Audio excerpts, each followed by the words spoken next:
All right, good evening, Warband. I'm here with Sir Yeetus and Chaz. We're going to talk Hey, grifting. So, who we all got here? We got Cubing Speed, Shinobi One, Morse Code Sup, Frost, CK Studios, Chaz, and PK's Dank Den. Welcome, everyone. Thank you for tuning in. So, grifting. What exactly separates grifting from just being someone who's financed on YouTube? From like anyone who takes donations or sells merchandise? Like, what separates the grifter from everyone else? oh, are you actually asking us, or sorry, I didn't know Yeah, if you yeah, were. someone hypothetical, but yeah, Uh, like in your guys' minds, what separates the grifter from just the financed content creator? for me, it's what they're selling and how much they're charging for it, right? Let's say someone is a video editor, like professional level, has done stuff for multiple high-end content creators, and he's saying, "Hey, I'll sell you a course, teach you how to use a specific software or something like that," right? And then if he charges like $50 an hour or like for his services, well, for one, that's a very valuable service. A lot of people want to learn how to make content, and if you have someone who is successful at it teaching you at a fair price, that's a guy selling, his skills, right? But with these grifters, specifically like the manosphere PUA cockroaches, they are trying to sell you a skill that you need to learn by yourself through your own life for ludicrous amounts of money. That's where it becomes a grift. Hmm. Because, like I was very unga bunga when it came to learning how to use my video editing software. But if I really wanted to learn how to do it, I'd look to someone who knows what they're doing far better than I do. I just kind of wanted to learn how to do it, right? And it's because I wanted to do it on my own that I figured it out, right? But but it becomes a grift when someone is trying to sell you something that you don't even need, right? Like these pickup roaches. All they're going to talk about is how to talk to girls, how to stand in front of them, how to like hold your frame. That kind of stuff is stuff you need to learn by yourself on your own time and fail at by trying to do it. Okay, But all they right. Okay. know, but like they know they can prey off of young, impressionable men who don't know what they're doing. All right. What Well, do you got? What do you think defines a grifter? well, to keep it simple, they're along the lines of a con man or a con woman, in the sense of they don't practice what they preach. So they will say, oh no, this is amazing. You should do this. You should do that, and then they'll charge a certain amount of money, claim that they have the answers to all your problems because they're such experts in the field, but in reality, they don't know what they're talking about. They're just selling you a dream in order to get access to your pockets. So, for an analogy, would you say that if someone was going to teach you how to be an artist and they charged you $500 for their one-on-one call, and then in that one-on-one call they told you subscribe to Midjourney and type in the text prompts there, and bam, you're an artist? Yeah, that's pretty much it. And on top of that, they would give you very mediocre advice that anybody else can give you, but it's too late because you already paid the $500. There's nothing that you can do. That's a good point. Like for me, I'm not an artist at all. Yet I could tell you about the idea of color theory. If you take two colors that are on opposite ends of the color spectrum and put them together, there's a good chance that they will complement each other, where one is like the highlight of the other, right? But I'm not an artist. I don't make my own art. I can barely draw, but even I know that. So if I was trying to sell you an art course and tell you that, it sounds like I know what I'm talking about. Just like a pickup artist saying, "Hey, if you just stand like this in front of a girl, you'll get her." It sounds like, hey, he knows what he's talking about. But then it's like, Now pay me $500 for that bit of information that you could just easily look up on your own. Actually, interesting question by the Ant-Man channel. Is Tony Robbins a grifter? I don't know who that is. He's Who is that? he's a motivational speaker. Like he goes, like he gets paid money to go on stage and tell people a whole lot of psychological strategies to feel good about themselves. I say all motivational speakers are grifters. Yeah, when you charge money to like be on stage and just talk, it's like, well, you better be talking about something important. And yeah, I'll admit sometimes I'll stumble across like a motivational thing in my YouTube feed or like in a compilation. I'm like, yeah, that sounds good. But it's the fact that they are charging people to sit in front of them and do it, right? Like they could just as easily be in a room by themselves and just talk like that into a mic, into a camera, and upload it to a channel. But it's about the money. It's about getting asses in seats. Yep, pretty much saying, "Be confident, bro. Oh, tomorrow is a better day. Yeah. Okay, give me $2,000." Exactly. Like I try to be motivational in some of the videos I make, talk about like, hey, if you're gonna struggle, that's life. You can do it. You can just keep trying, right? But I'm not asking people to give me $5 every time I say that. I say it because I mean it. I put my message out there because I want people to hear it for free, because I think it matters to people. Actually, it reminds me of an argument on South Park where I think it's Stan, who he's got this anti-bullying video, and he Yes. thinks Oh, it's yes. really important. He's arguing with Kyle that everyone should see it, and then Kyle's like, "Well, if you really thought everyone should see it, then you'd put it on the internet for free." And Stan doesn't have an argument to that. I love that episode. I've been binge watching a lot of South Park occasionally. Watch that episode, and it was great, dude. Like Okay. it's one. It's one thing when people are trying to make it out that their message is just about the message, but I would have a lot more respect for these cockroaches if they just admitted it was about the money. If they just said outright, "Look, I want to make some money, some quick and easy bucks, and I feel that these men are an easy ticket to that," I'd have a little bit more respect for them. But then you remember that they're preying on men who don't know any better, for lack of a better word. I will say, and I'm not saying that I'm correct. This is just strictly speculation, that grifting is mainly based on morality. Now, what's your intentions behind it? I will say that. Yeah, like there's nothing wrong with selling a service. If you have skills that you think you can market and sell to people, and you want people to buy your stuff, whatever, that's great. That's fine. Good for you. But it's what they are trying to sell. They are trying to sell these courses about being strong, holding frame, this and that, when it's not a very valuable thing to sell, yet they're overcharging the price. So if I remember correctly, so do you guys know about Fallout 76? Yeah. About Okay. it, yes. So in their atomic shop, where you would spend real life currency for fake goods in the game, right? Well, there was a scandal in which they had a Christmas sticker pack, and it said it was marked down half off, right? Like $12.99 from $25. But the problem is that it was never $25 to begin with. It was always $12.9, like $12.50. However, they marketed it as if it was a deal.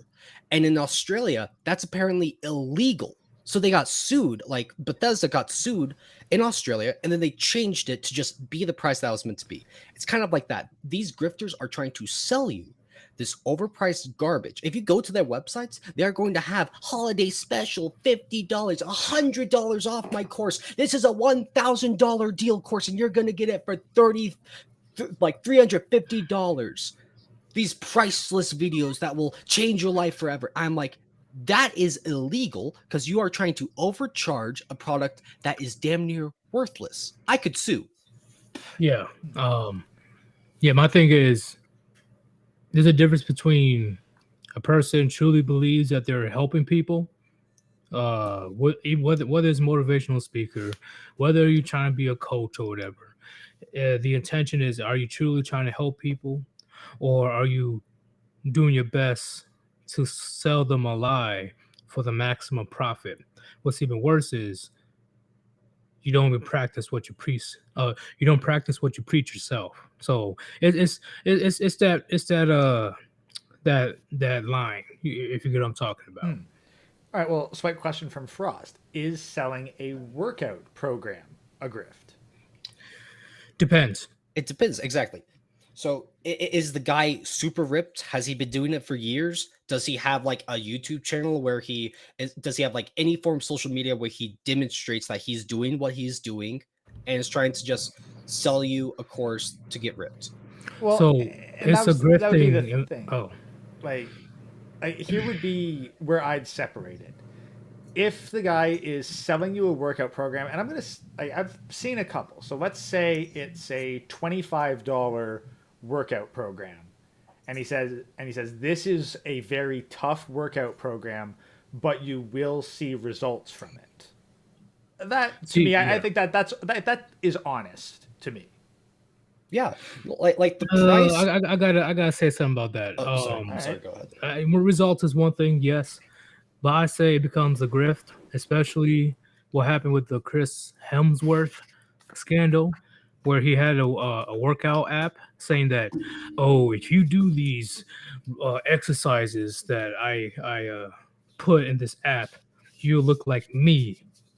When That's obviously he took a shit ton of steroids. that's Yeah, exactly it. that's a grift. That's Yeah, the difference. Like where you're making an unreasonable promise, like where you say it'll get results. Well, that's so long as the workout program is tough enough and consistent enough, you'll get results, and maybe you'll get better results than if you just flailed around in the gym and did your own thing for a while, because it gives you a time period of recovery and a certain level of intensity.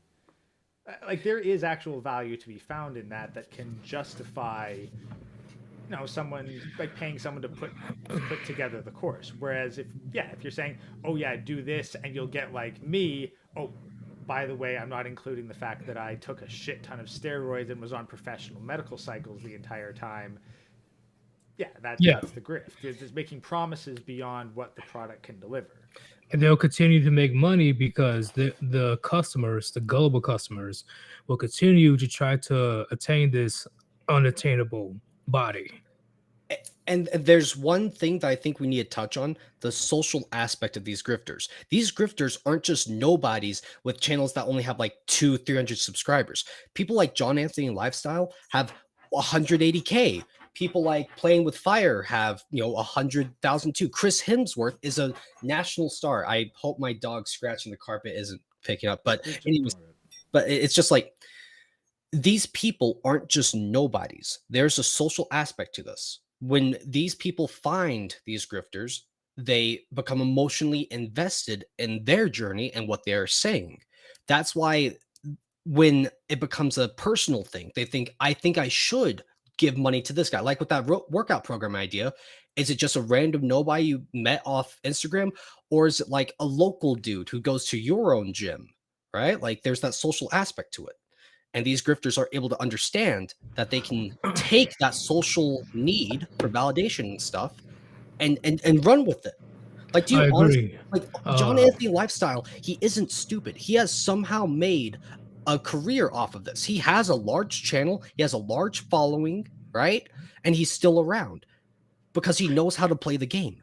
well, But playing the oh sorry, but people are go ahead. complete stupid if they believe John Anthony Lifestyle in the first place. I'm not surprised, but I do see what he's saying, that I would much rather listen to somebody like Arnold Schwarzenegger or, well, let's say if I was gullible, right? I Yeah. would listen to somebody like Arnold Schwarzenegger or the Liber King, like I see in the chat, rather than some random dude in the gym. So I do see what you're saying with the Exactly. social aspect. Like these the people that do get preyed upon trust these people. It's like a simp who trusts the e-girl that says, "Thank you, you're so kind," with a heart emoji after he sends her like $50. It's a psychological thing. A lot of these men do want validation and acceptance, and then they find these communities, and then these communities aren't well intentioned, right? Like, let's say like 19-year-old dude, first year in college, like college girlfriend crush, breaks his heart, and he goes on YouTube. What did I do wrong? What can I do better? How do I get a girl? And let's say these channels pop up. He is emotionally seeking out validation. These channels are telling him, here's how you get validation, by buying my course. It's like a cult trying to prey upon people that just lost a loved one or stuff like that, right? Like, but Chaz, the warband's a cult. The warband are grifters. I know. That's why I'm trying to. Hey, Gray, what's your donation link? Let's chill it real quick. Well, it's actually up in the pinned link in the chat right now. You can donate via StreamYards, and your message will actually appear in the chat. So if you have a message that you want to see in the chat, you can donate there. And I'm working on more options. It'll take right now PayPal and Skrill, but I'll be ditching PayPal in the future once I get authorized for direct credit card. Yeah, donate to the Great Ghost. Okay, he's been busting ass for almost 8 months now on my channel. Let's give him some support. You know what I'm saying? Yeah, let's support the Brutas. But see that. But Chaz, I have a question for you. I have an answer for you. What is the difference between quote unquote cults, right? Quote unquote groups between the warband and these, John Anthony Lifestyle, Andrew Tate? Like, what is the difference to you? Because we are not trying to directly sell you an idea. All of the money that Chronic and Grand Ribby get are donations. They are people that listen to what they say and then want to give. Like Ribby, he never asks, he never demands, like Kevin Samuels, you gotta donate now or I'm ending the stream. No, it's all about the message. We genuinely care about what we have to say because we see usury going around. We're saying you don't have to get used. And then the people that see that and hear that want to give back, they don't have to. We're not putting our message behind a paywall. We're not saying like, pay $5 and then you get to hear no hymen, no diamond. It's no hymen, no diamond. Oh, thank you for the $5, right? Like John Anthony, he's going to say, you have to buy my shit for the ultimate, program. And then it's the ludicrous amounts of money. Like 21 Studios is charging what, $500 for a call? That is half of your rent. That is your electric bill, your water bill. No, exactly. Like, where the fuck are you living that rent's only a grand? Like, Jesus. No, like exactly. Like that's what I mean. The amount of money they charge is not a small amount of money to a lot of men, right? Like $500, like that's a good chunk of a paycheck. Yeah, it is. And what do you get to hear? Stuff you can hear on Chronic's channel. Work out your muscles for arms, legs, and social activity, right? At best, like honestly, I'd actually consider paying $5 anonymously, going in to like a John Anthony Lifestyle thing, recording the entire call, and then posting it and being like, "This is what you get for $500."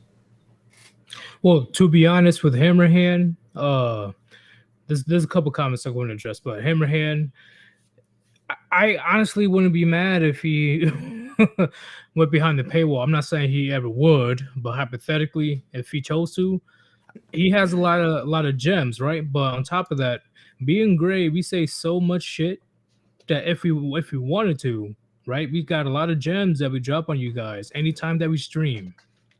Like we can also do the paywall grifting bullshit as well, but of course we're not going to do that, right? Because we're not pieces of shit. But the big thing is the Andrew Tate comment with the 8-man. Why do you say that Andrew Tate isn't a grifter? Because in my opinion, he is a grifter, and I have reasons why. Could actually go into that then. Like, let's. Yeah, Andrew. I know jack shit about Andrew Tate beyond just the vague personality shit. So what color is your Bugatti? Exact. Like, he doesn't care about the average man. He cares about the men that are rich enough to give him money to keep funding his lifestyle. Like, right, and don't get me wrong, the message that he spreads 80 to 90% of the time, okay, he's preaching that masculinity shit. All right, I see where he's coming from, but he always goes back to, hey, you need to go to my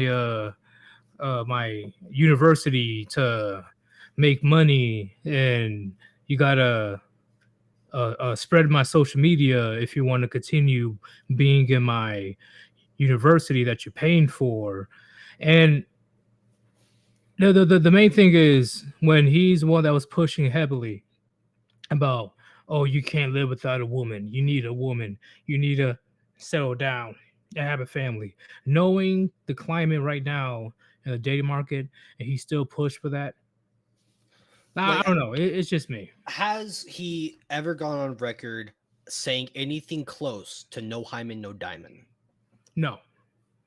Okay, because like I've only ever listened to a clip or two of him in like red pill compilations, so I haven't sat down to listen to like a full lecture of him. So I gotta be transparent, but from what I've heard, it's like you said, 90-80% of it, like, yeah, he's right, like put like love me those red pills. But then it's like, why is he going on national talk shows talking to like big news reporters and people, right? Like, why is it him?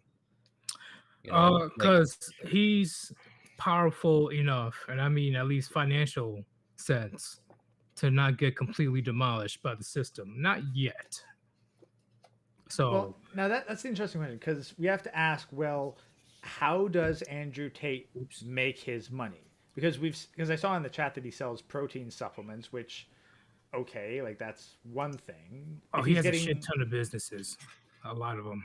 yeah, are any of them financed by the shit he preaches? He has a bunch of casinos that he does. He has a Hustlers University. I know he has like a shit ton of snacks that he invested in. Um, I know I'm missing a few more, but by what he preaches, Well, I that's, that's the thing. Like we can disagree with what he preaches and say that what he's preaching is a bad message, but from that description, I can't honestly say Tate is a grifter specifically because he's very different from like the pickup roaches in that he preaches this stuff and gets on the talk shows as an advertisement, but he's not financed off that personality by selling snake oil. well, how yeah, you say he put his personality out there that, oh yeah, I got a bunch of cars, I got a bunch of women, yeah, I'm a 35-year-old, and this was like, prior, like not recently. This is prior. Yeah, Like, yeah, I'm that macho man. I'm that guy. But then turns out that once again, it has been 100% confirmed that he is married with kids. And he's the one that was talking down about marriage in the West. So we don't know where he got married. We don't know.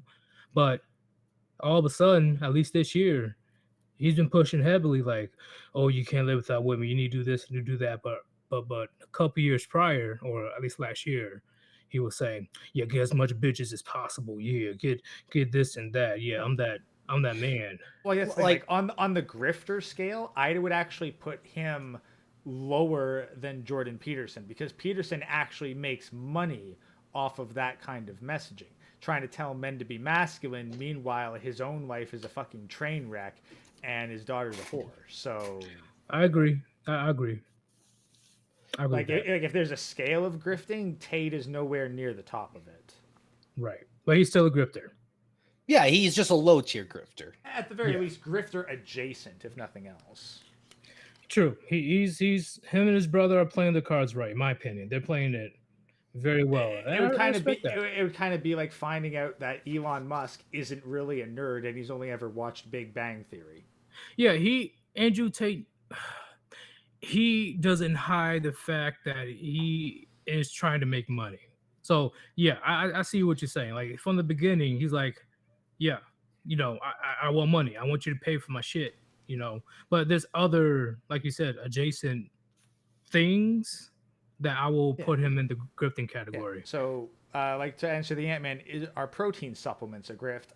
I'd say No. no. That's a product, and your audience is probably going to be men who want to go to the gym and work out and bulk up. So Yeah, you're yeah. going to I'll- cater your messaging towards those kinds of men, and I'll say it depends. And remember what I mentioned about like the social aspect? Yes, you could just go to your local store and buy like the generic protein shake, like 30 grams of protein, right? Or you spend a couple extra bucks to support a person you like hearing from, right? Like if Chronic made his own line of protein shakes with a little extra, THC, a little extra good in it, and it costs like $10-15 more than what I normally get.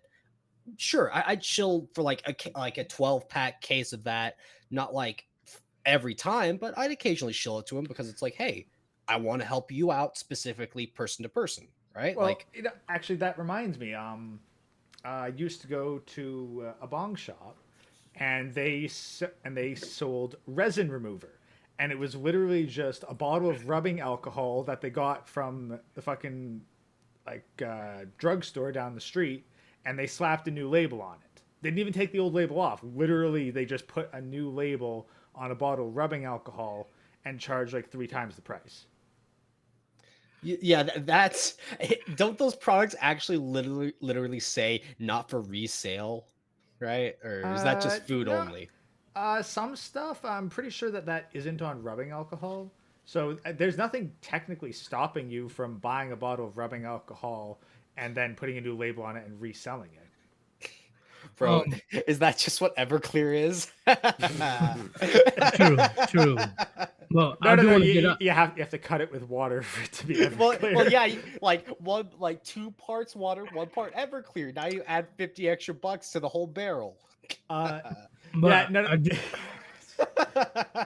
want to Sorry. get this out the way, Yeah, sorry. Go ahead. where there is a reason why the Warband and other channels like mine call out these grifters, because they love to call people like us grifters.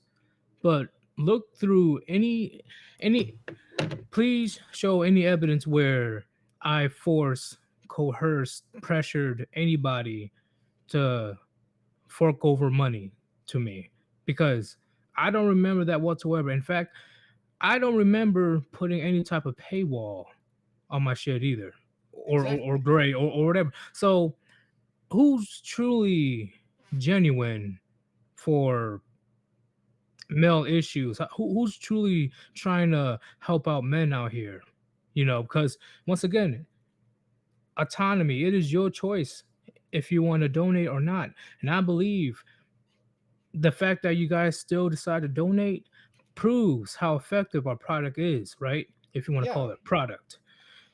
Well, I mean, like we're producing content off our own time and energy, right? So it's like, and also, I myself have gotten people in chat occasionally asking like about a donation link or something. I don't have a donation link.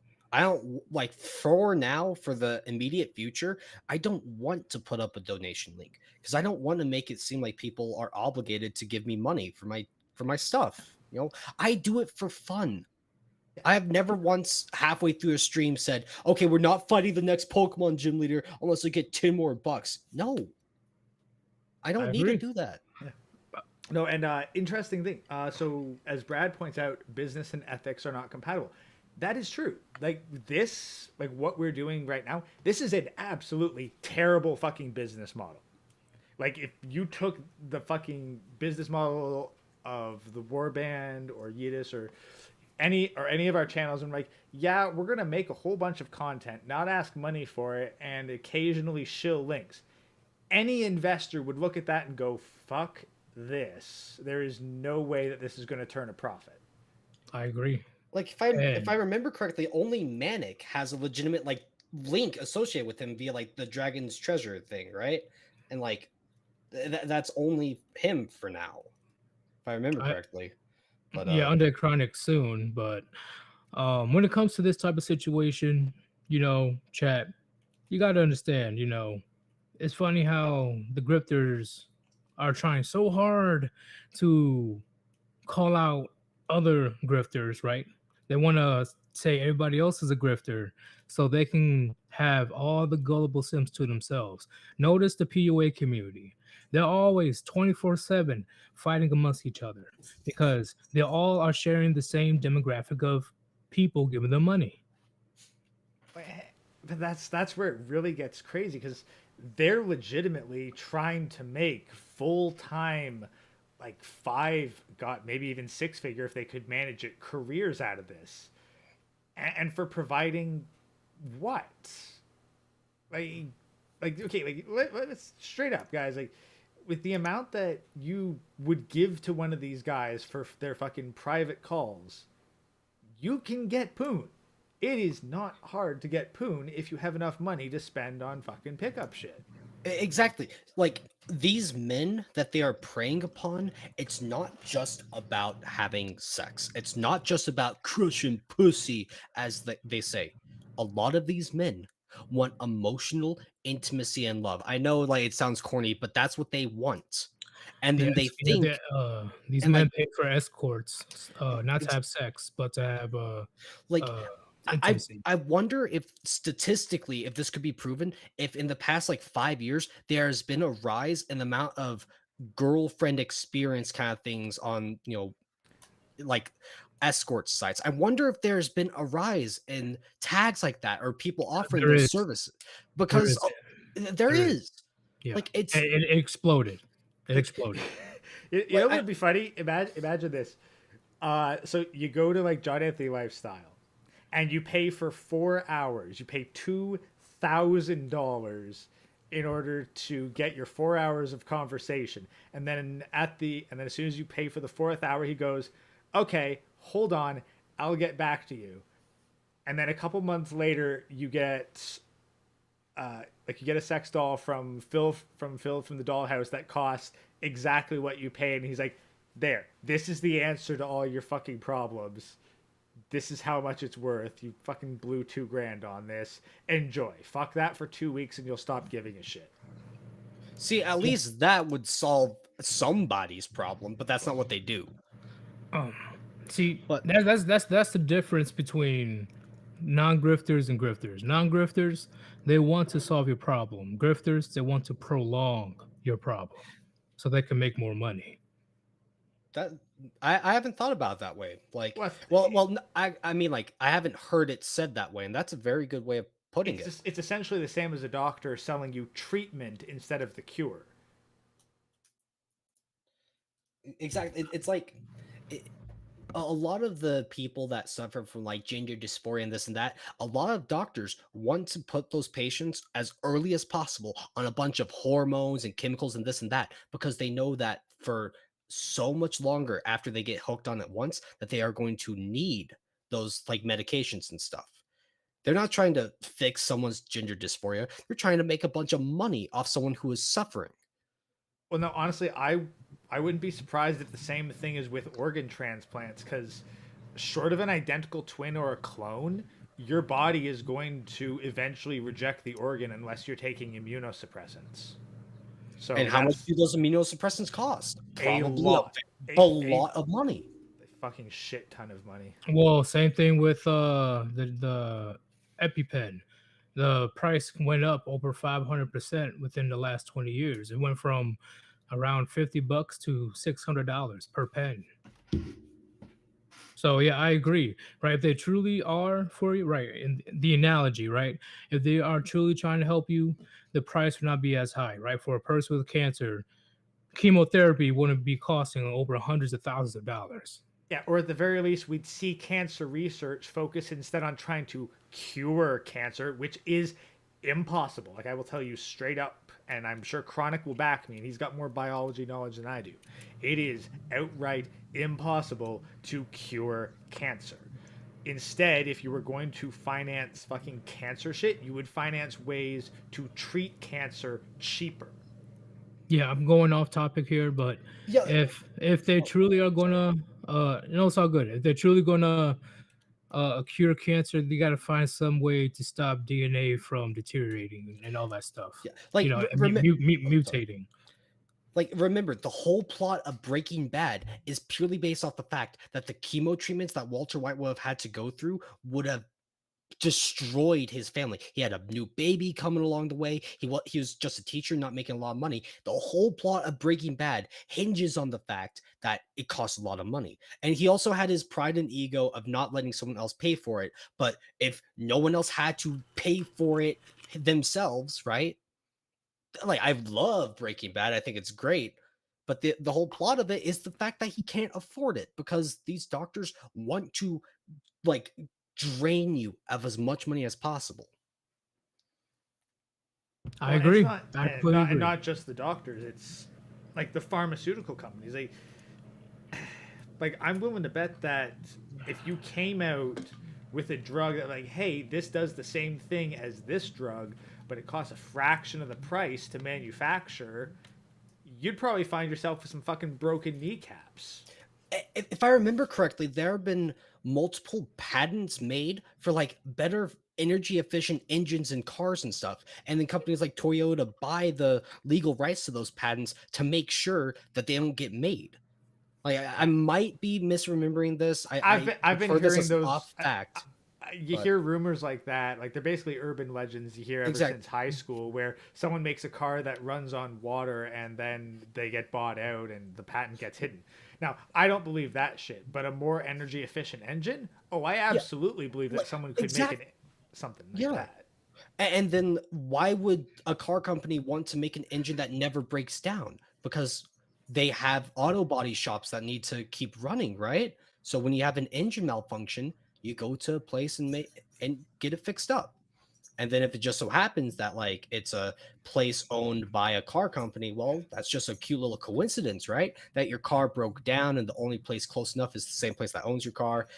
I'm just kind of like talking out of my ass here, but I wouldn't be surprised if I was right.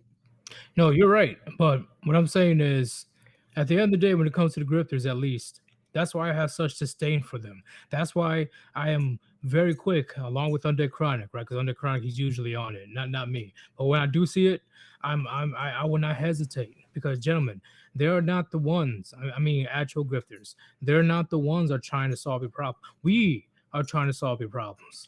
Exactly. Like These grifters, they're gonna play ring around the rosy and not actually give you any solutions. They're gonna make you run around in a circle and make you believe that, oh, okay, if you pay for this course, that course, this phone line call, this and that, I'll give you the answers. But they're so good at this psychology shit, which I'll give it to them, especially PUAs. They're so good at the playing the psyop shit, taking advantage of these gullible simps, that these simps don't even realize that they're being uh uh taking guide, advantage of. yeah, guided in a circle, and the circle goes on forever, right? There is no ending when it comes to a circle.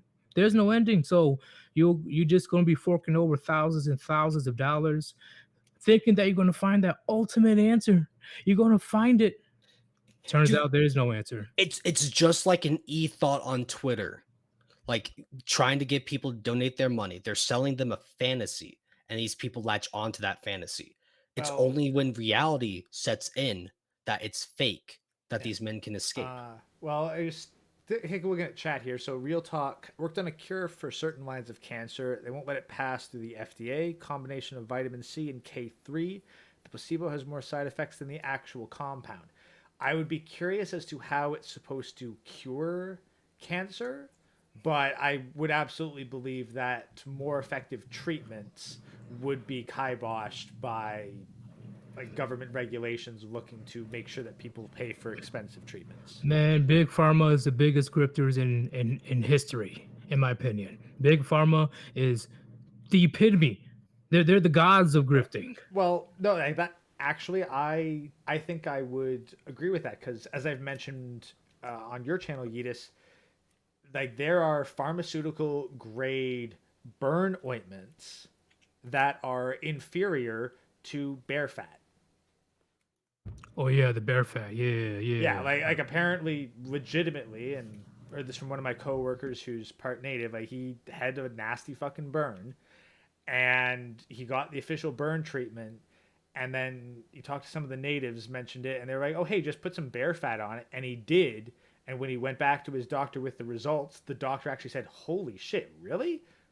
Tell me where to get it. I'll recommend it to my patients." You know, one of the few good doctors out there, apparently. But like that's the thing. Apparently, yeah, there's better natural treatments for a whole bunch of this pharmaceutical shit, but the pharmaceutical people are going to shove a whole bunch of shade on that kind of stuff And that's why I hate all this fucking homeopathy bullshit, because they are selling fucking snake oil saying, oh, it's all natural treatment. It's like, no, you don't get more effective aspirin by diluting it in the fucking lake before drinking it.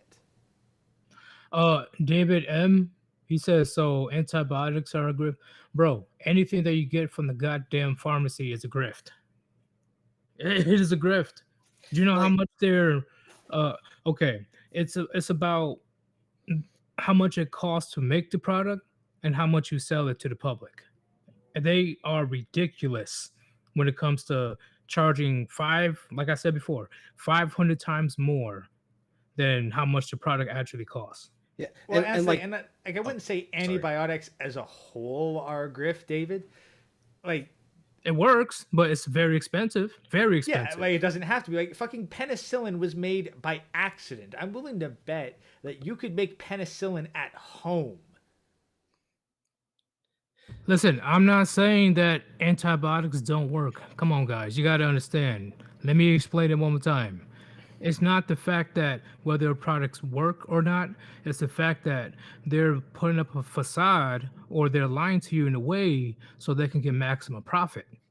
That's the thing. Like, they don't need to charge as much for the effect, like for what they are providing, but they do because they have essentially a monopoly on the market. That's why so many people will be like, well, I could take a shit ton of painkillers, but I'll take my chances getting stuck full of needles, like, because you know what? Maybe that shit will work and be a little bit more cheaper. Because I guarantee you, if they sold the product at least 200%, not 500%, but 200%, Big Pharma would be out of business immediately. They'll be out of business immediately because they're greedy fucks. They want as much money as possible. In the expense of your health and your life, they want as much money as possible. That's why I say they're the ultimate grifters, to the point that they don't give a fuck if you die. And then if you do die, well, guess what? You got funeral expenses, you got a casket to buy, right? You got paperwork and this and that. So I don't know, maybe that's part of it, right? Well, Like, let's be honest. Like, yeah. there's no way that I'm pretty sure to be a mortician, you have to have a PhD and be a doctor. So they're kind of shaking each other's hands there. But we did kind of veer off topic, but we're gonna get back on it because this whole thing when it comes to big pharma and stuff, it was just a whole big analogy. It starts as an analogy, but we could absolutely do a deep dive onto healthcare because apparently chat's got a lot of good stuff on it. So we'll probably do a healthcare stream somewhere down the line, guys. So keep your notes together, and I will look into that Rick Simpson and Run from the Cure stuff. Yeah, I agree, but don't get too based though, because you'll be automatically yeeted, especially with these type of talks. Yeah, well, I don't know. Maybe I'll do it sounds like Real Talk's got a lot, so maybe I'll do an Odyssey exclusive with him. Oh, he knows a lot. Yeah, like he knows his shit.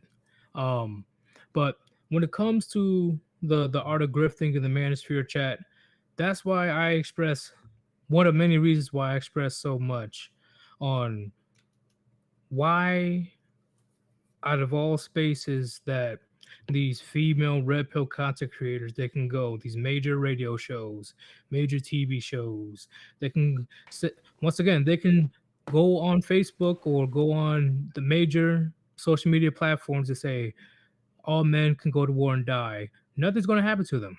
So why won't they hold their sisterhood accountable out there? Why are they coming to this itty bitty little space called the manosphere? Do you really think they're here for you? Like, put two and two together. Do you honestly believe that she's here so she can remove the benefits that she's reaping from? Come on, Chad. Come on. You already know she's here to. She's here for scent blood. She's here to take as much money out of your pockets as possible, pretending to be not like those other girls. And there's plenty of examples out there because for the last couple of years, we've been flooded by a shit ton of trap thoughts and PUAs. Just saying. They're like, you can't dispute that. You can't. So, what do you have to say about that? Well, I did have to go drain the main vein in the middle of that, but essentially, yeah, like, they're given the fucking bare basics, but guys are essentially paying extra, like not just to hear a female say what they want to hear, but also like see it. Because like if it was just a matter of hearing a female voice put out red pill stuff, then I'm pretty sure that my female avatar would have done significantly better than she did. But no, Yeah, I it ain't completely even agree. about saying the same thing with boobs. At the very least, you'd need a fucking VTuber model. Yeah, at least the yeah, even VTubers are fucking immediately getting 100K subs in like a month or two. I'm like, yo, y'all are down bad, bro. Like you'd be surprised how much those VTubers can make. Like, it's It insane, is, man. I mean, and shit. that's what I'm surprised at how much Hammerhand makes. And I know VTubers make fucking 10 times as much easily. and a lot of people they want to be simps of white knights in the manosphere. I'm not surprised, but they're like, oh come on bro, hey, they're out here, they're indirectly spreading the red pill too. Listen, I don't give a fuck what they say. First off, they're regurgitating what we're saying, so they give no value at all. So we don't need you here. We are already saying it right now.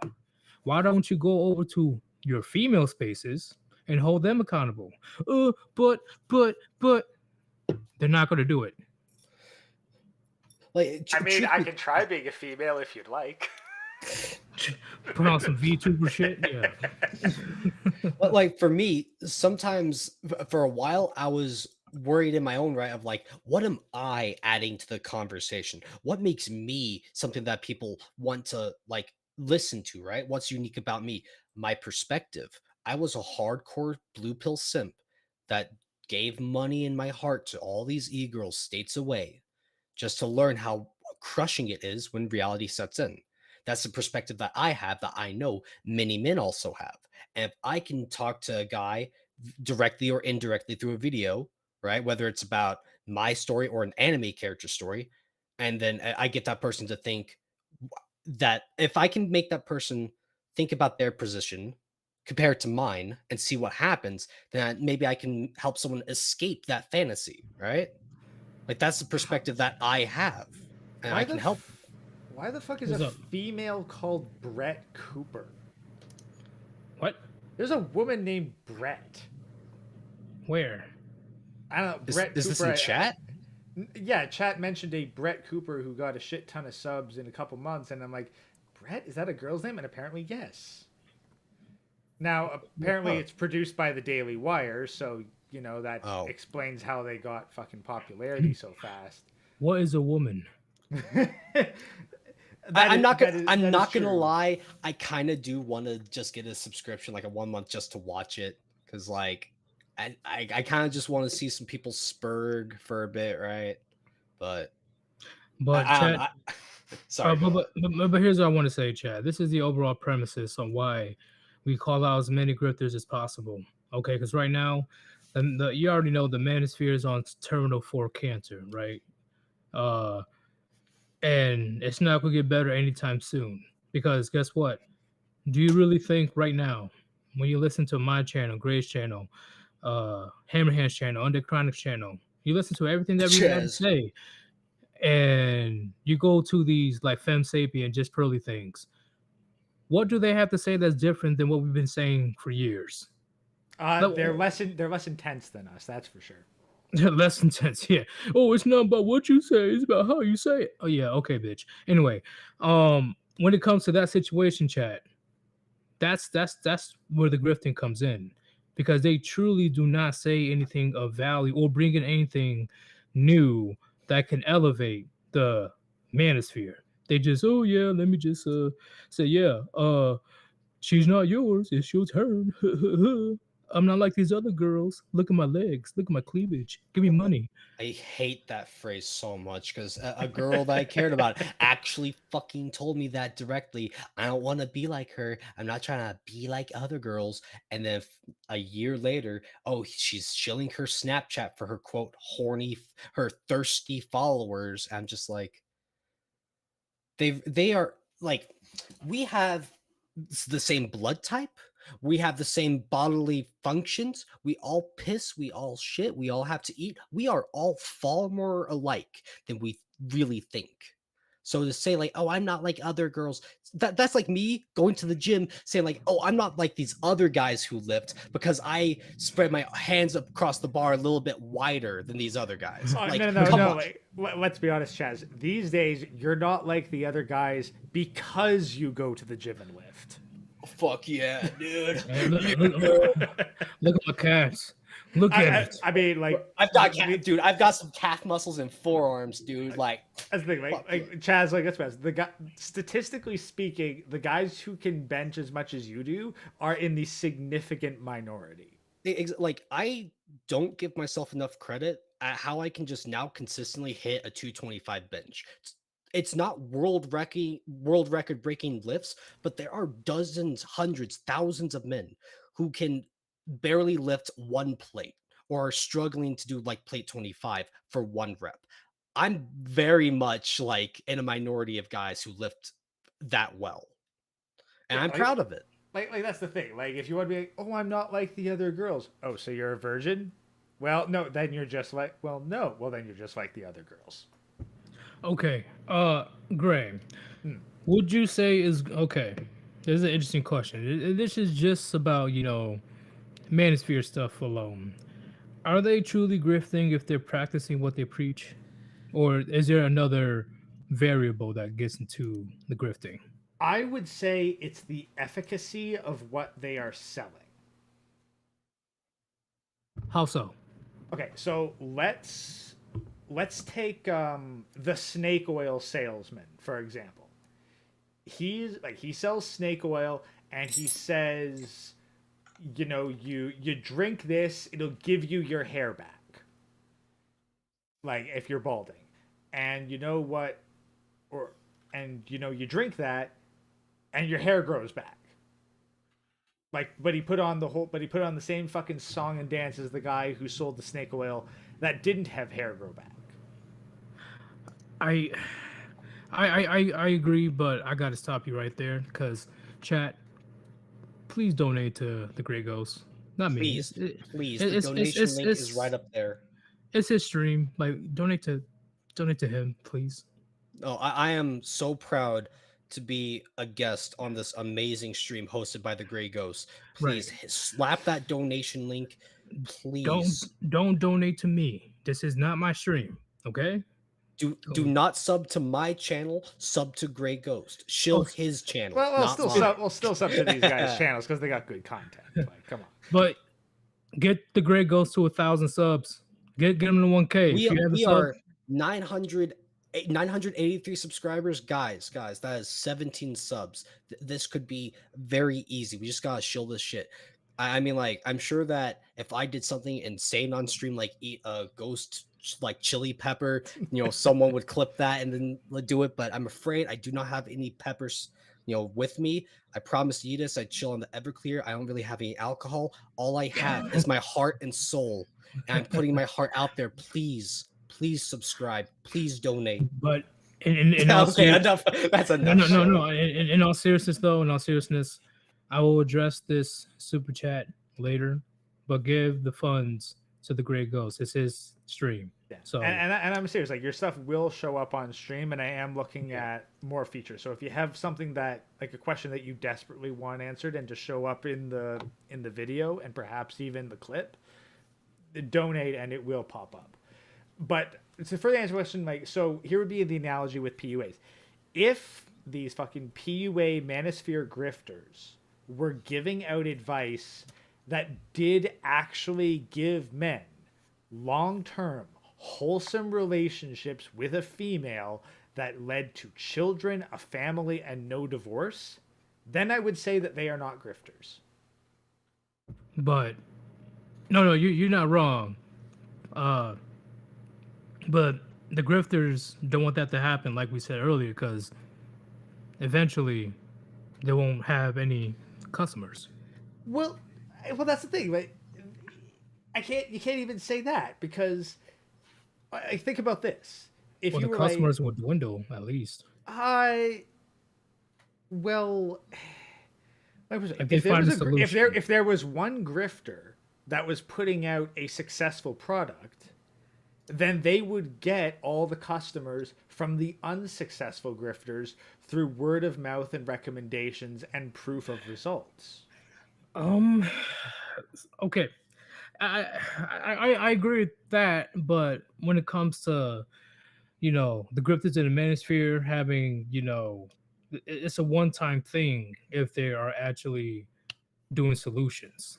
Uh, So yeah, you won't get any repeat customers, but there's the question of how many customers do you necessarily need to finance the operation. Keep in mind, there's a new man like like entering puberty every single day.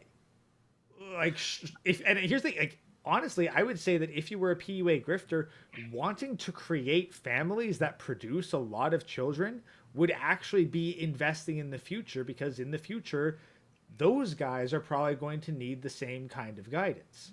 Although, admittedly, if they have a stable family with a father, then they might not. So it is diminishing returns, but you don't necessarily. This is something that I've thought of. If you want to create a business, the ideal business plan would be one that is eventually going to stop because you did solve all the problems that you set out to do. Like, you don't need to make a business plan that continues in perpetuity. If you were like, look, I have a 10-year business plan that will turn out this much of a profit, and then I'll close it down and invest the profits into some other business venture. well, technically, if they are, see, you're not wrong with anything that you just said, but besides, at that point, they're not grifters anymore. I see Exactly. what you're saying. At that point, they're legitimate businessmen with a successful long-term business plan. These guys, they know they're selling fucking snake oil, so they're trying to make as much money as they can in as short a period of time as possible, but they don't even have an exit strategy. They don't even have a plan for, oh, hey, I'll make a shit ton of money and then fuck off. No. They blow all their money on fucking needless vanity items. Like, if they were like, hey, you know what? I'll fucking run this PUA grift for 5 to 10 years and then close up shop and move on to some other business interest with the profits, that'd be one thing. But no, they keep thinking like, oh, I need more, I need more, I need more. Fuck that shit. Just make a business venture that's profitable, solves people's issues, and then go do your business somewhere else. Like, if you know how to market yourself to fucking desperate men, surely to Christ you could market yourself in any other business market. So that's where the line is crossed, where there is an end goal for a legitimate businessman, right? That like, okay, you know, I will invent a product that will eventually solve issues, and eventually I'm not going to be needed anymore. But I made a lot of money, cool. Well, that's the But thing. It's like a female with a high sexual market value. Like, it's the difference between one of those being like, you know what? I'll go on OnlyFans. I'll make a shit ton of money for a couple of years. I'll invest that in some stocks and some land and some property and other business ventures. And then once I hit 25, I'll retire. And then I'll be set for fucking life with careful monetary use. But instead, no, they buy a whole shit ton of bullshit, and then they're like, oh crap, my money's drying up. I better go extra harsh on this and criticize men for wanting younger women. They don't have any end of fucking life for the business plan. They just think they're going to continue to make the same profits in perpetuity, which you're not. yep, and at that point, it's not about helping; it's about yourself. Yeah. So when it comes to the idea of when you set yourself out to have a specific end goal and you meet that the end goal of this business venture doesn't mean that you're done entirely. You can use what you have learned from this first business and apply it to like a second one. So for me, anytime I'm in conversations like these, I try to think about stuff that I understand and can relate to, right? So for me, it's like, look at the first edited video that I worked on. It's not that good, it's not well paced, editing is subpar. And then I look at that, and I'm like, okay, I learned from this first experience. How can I apply what I have learned to make the next thing better? Right. But instead, it's like if I was on a constant cycle of just trying to make this one thing better and better and better, but it never comes out. It never ends. It's like I'm constantly hyping this up, like it's gonna be the next big great thing. You just gotta wait. Just give me $5 more. It's gonna be great. Just wait, just wait, just wait. And it never comes out. Like the product never pays off. That's the problem. If I, that analogy makes sense, it makes sense to me at least. But Well, what do you have to say about that, Gray? You there? he's probably draining the main vein. Oh, But okay. so thing about me is that I do try to look at what I do know and apply it and apply whatever conversation in a way that I can understand it, right? And that's just the way I understand it. Like a business compared to making a video, yeah, it might sound pretty dumb, but it's like time investment, understanding what I'm doing, who I'm. So with my original big video, the intro I made for it wasn't that good. And then Gray over here was helping me like simplify and like just really make it a specific focus because I was like all over the place. And then he told me, focus on one specific thing. It's like, well, it's about anime, so I'll focus on anime instead of trying to make it this giant thing, right? And a lot of these content creators are trying to make themselves to be the biggest thing ever, the new guy on the in town. But yet they're all still selling the same shit. Like it makes sense in my mind, but saying it out loud, I might sound insane. But No, no, no, that's no. just how You're correct, but that's where ethics come in. exactly. Because That's where both the ethics. Yeah. a good person and a con man or woman can learn from their past businesses. Yeah, exactly. Like if you did one con pretty well, like if your first Ponzi scheme fell apart, but it still paid off, well, why not try to do a second one, right? And do it better.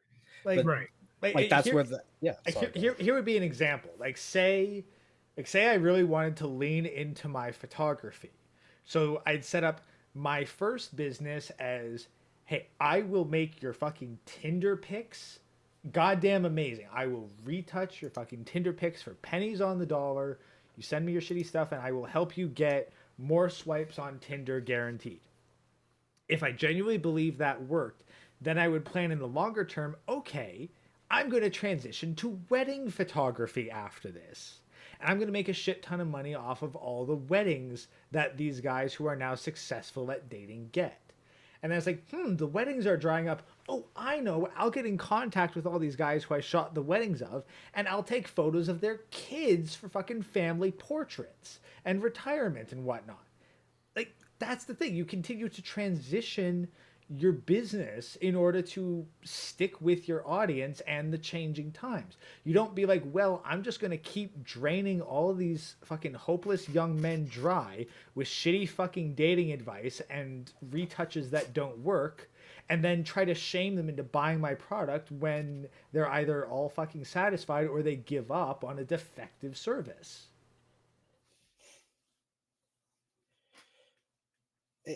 And like you said, if you learn a skill, there are many different ways to apply the skill. Just because one thing ends, that doesn't mean the road's entirely done, right? Like it branches left, it branches right, stuff like that. Good metaphor. I'm an artist, I'm a writer, but the problem is that these guys just care about the money. They just Like, see a problem and keep trying to fuel the problem. They're not trying to solve it, like you said.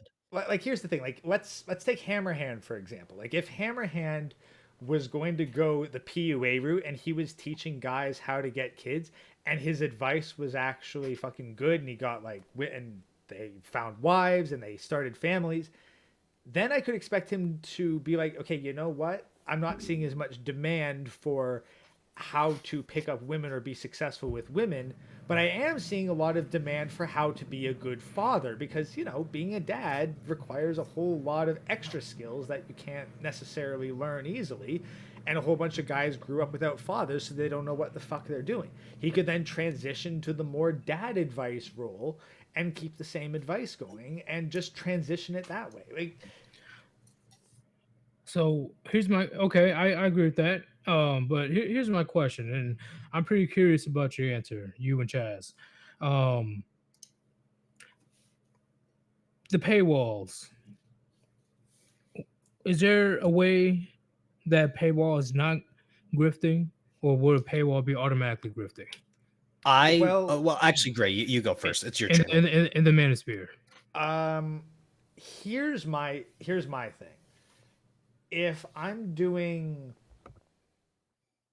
like for me, I don't put up a bunch of paywalls. I do have a minor paywall on Subscribestar, and it is literally just here's some high resolution stuff of the images that I use for thumbnails or images that I've made with fucking AI art without any like titles or whatnot in case you want to use them for this, that, or whatever.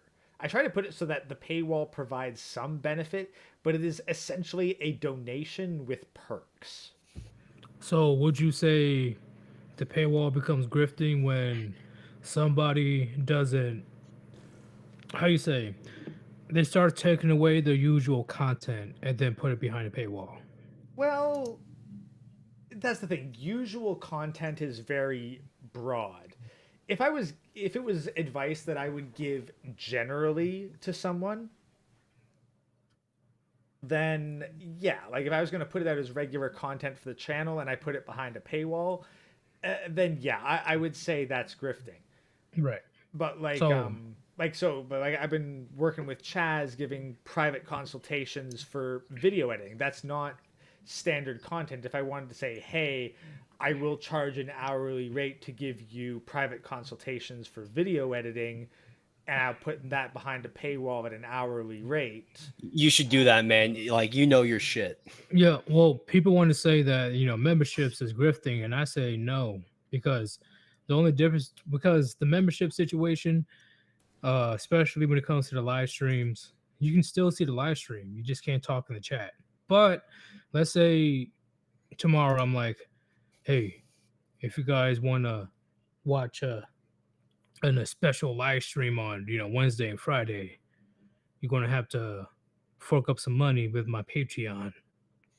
And I usually do live streams. So when I like take away my usual stuff and then just like, okay, I'm gonna charge you for it.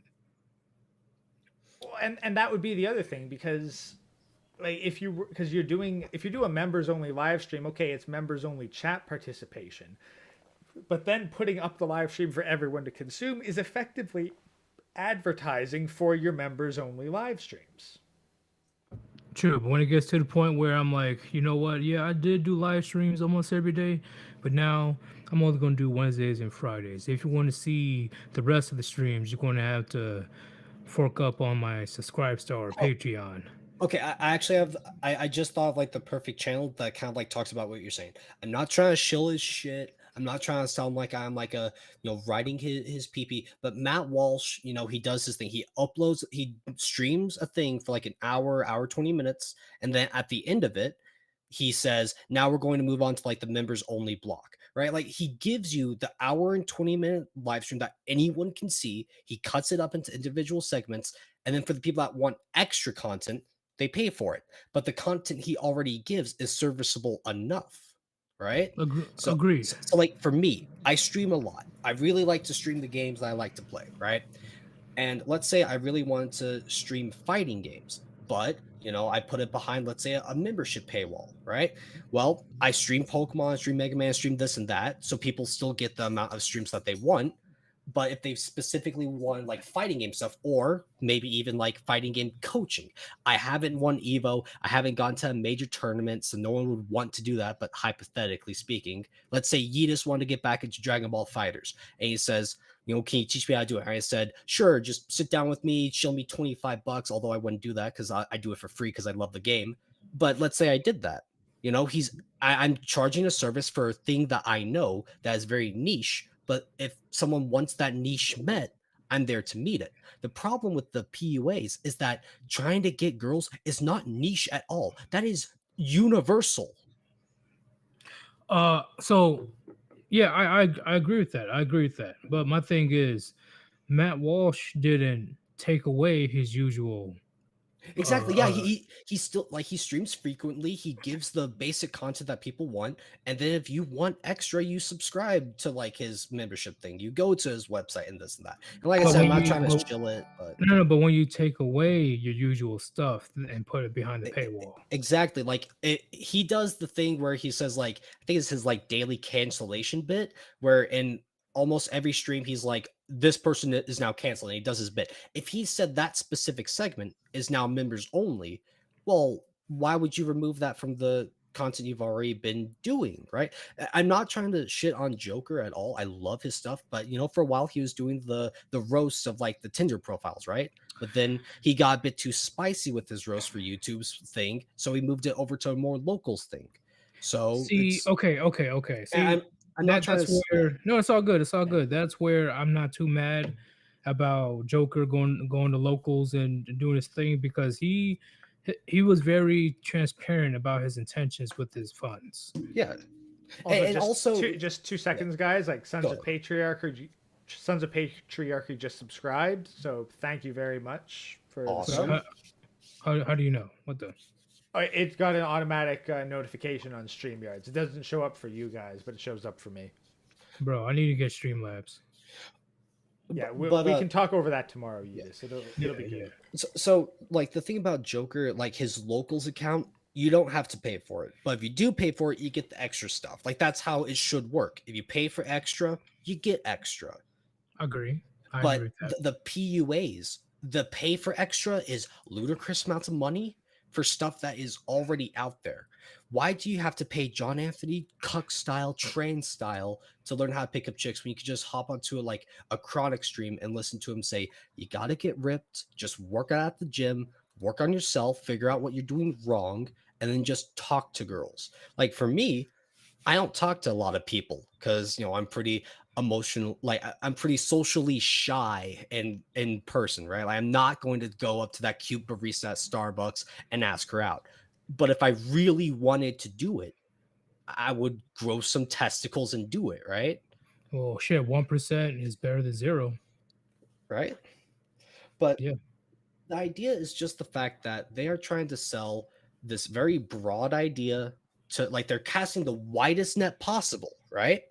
So if you're trying to fish, do you go to a spot where there's only like the tiniest amount of fish clustered, but you if you get lucky you get a big catch, or do you go to a place where there are consistent swarms of fish and you literally throw out your big ass net and then you catch some stuff? Like that's what The, they're doing. Well, and yeah, the here's the latter. other thing. It also depends what you want to catch. Like if you want a sturgeon, you don't go to the ocean. Yeah, like they are specifically trying to target men that don't know what's going on, right? I Like, agree.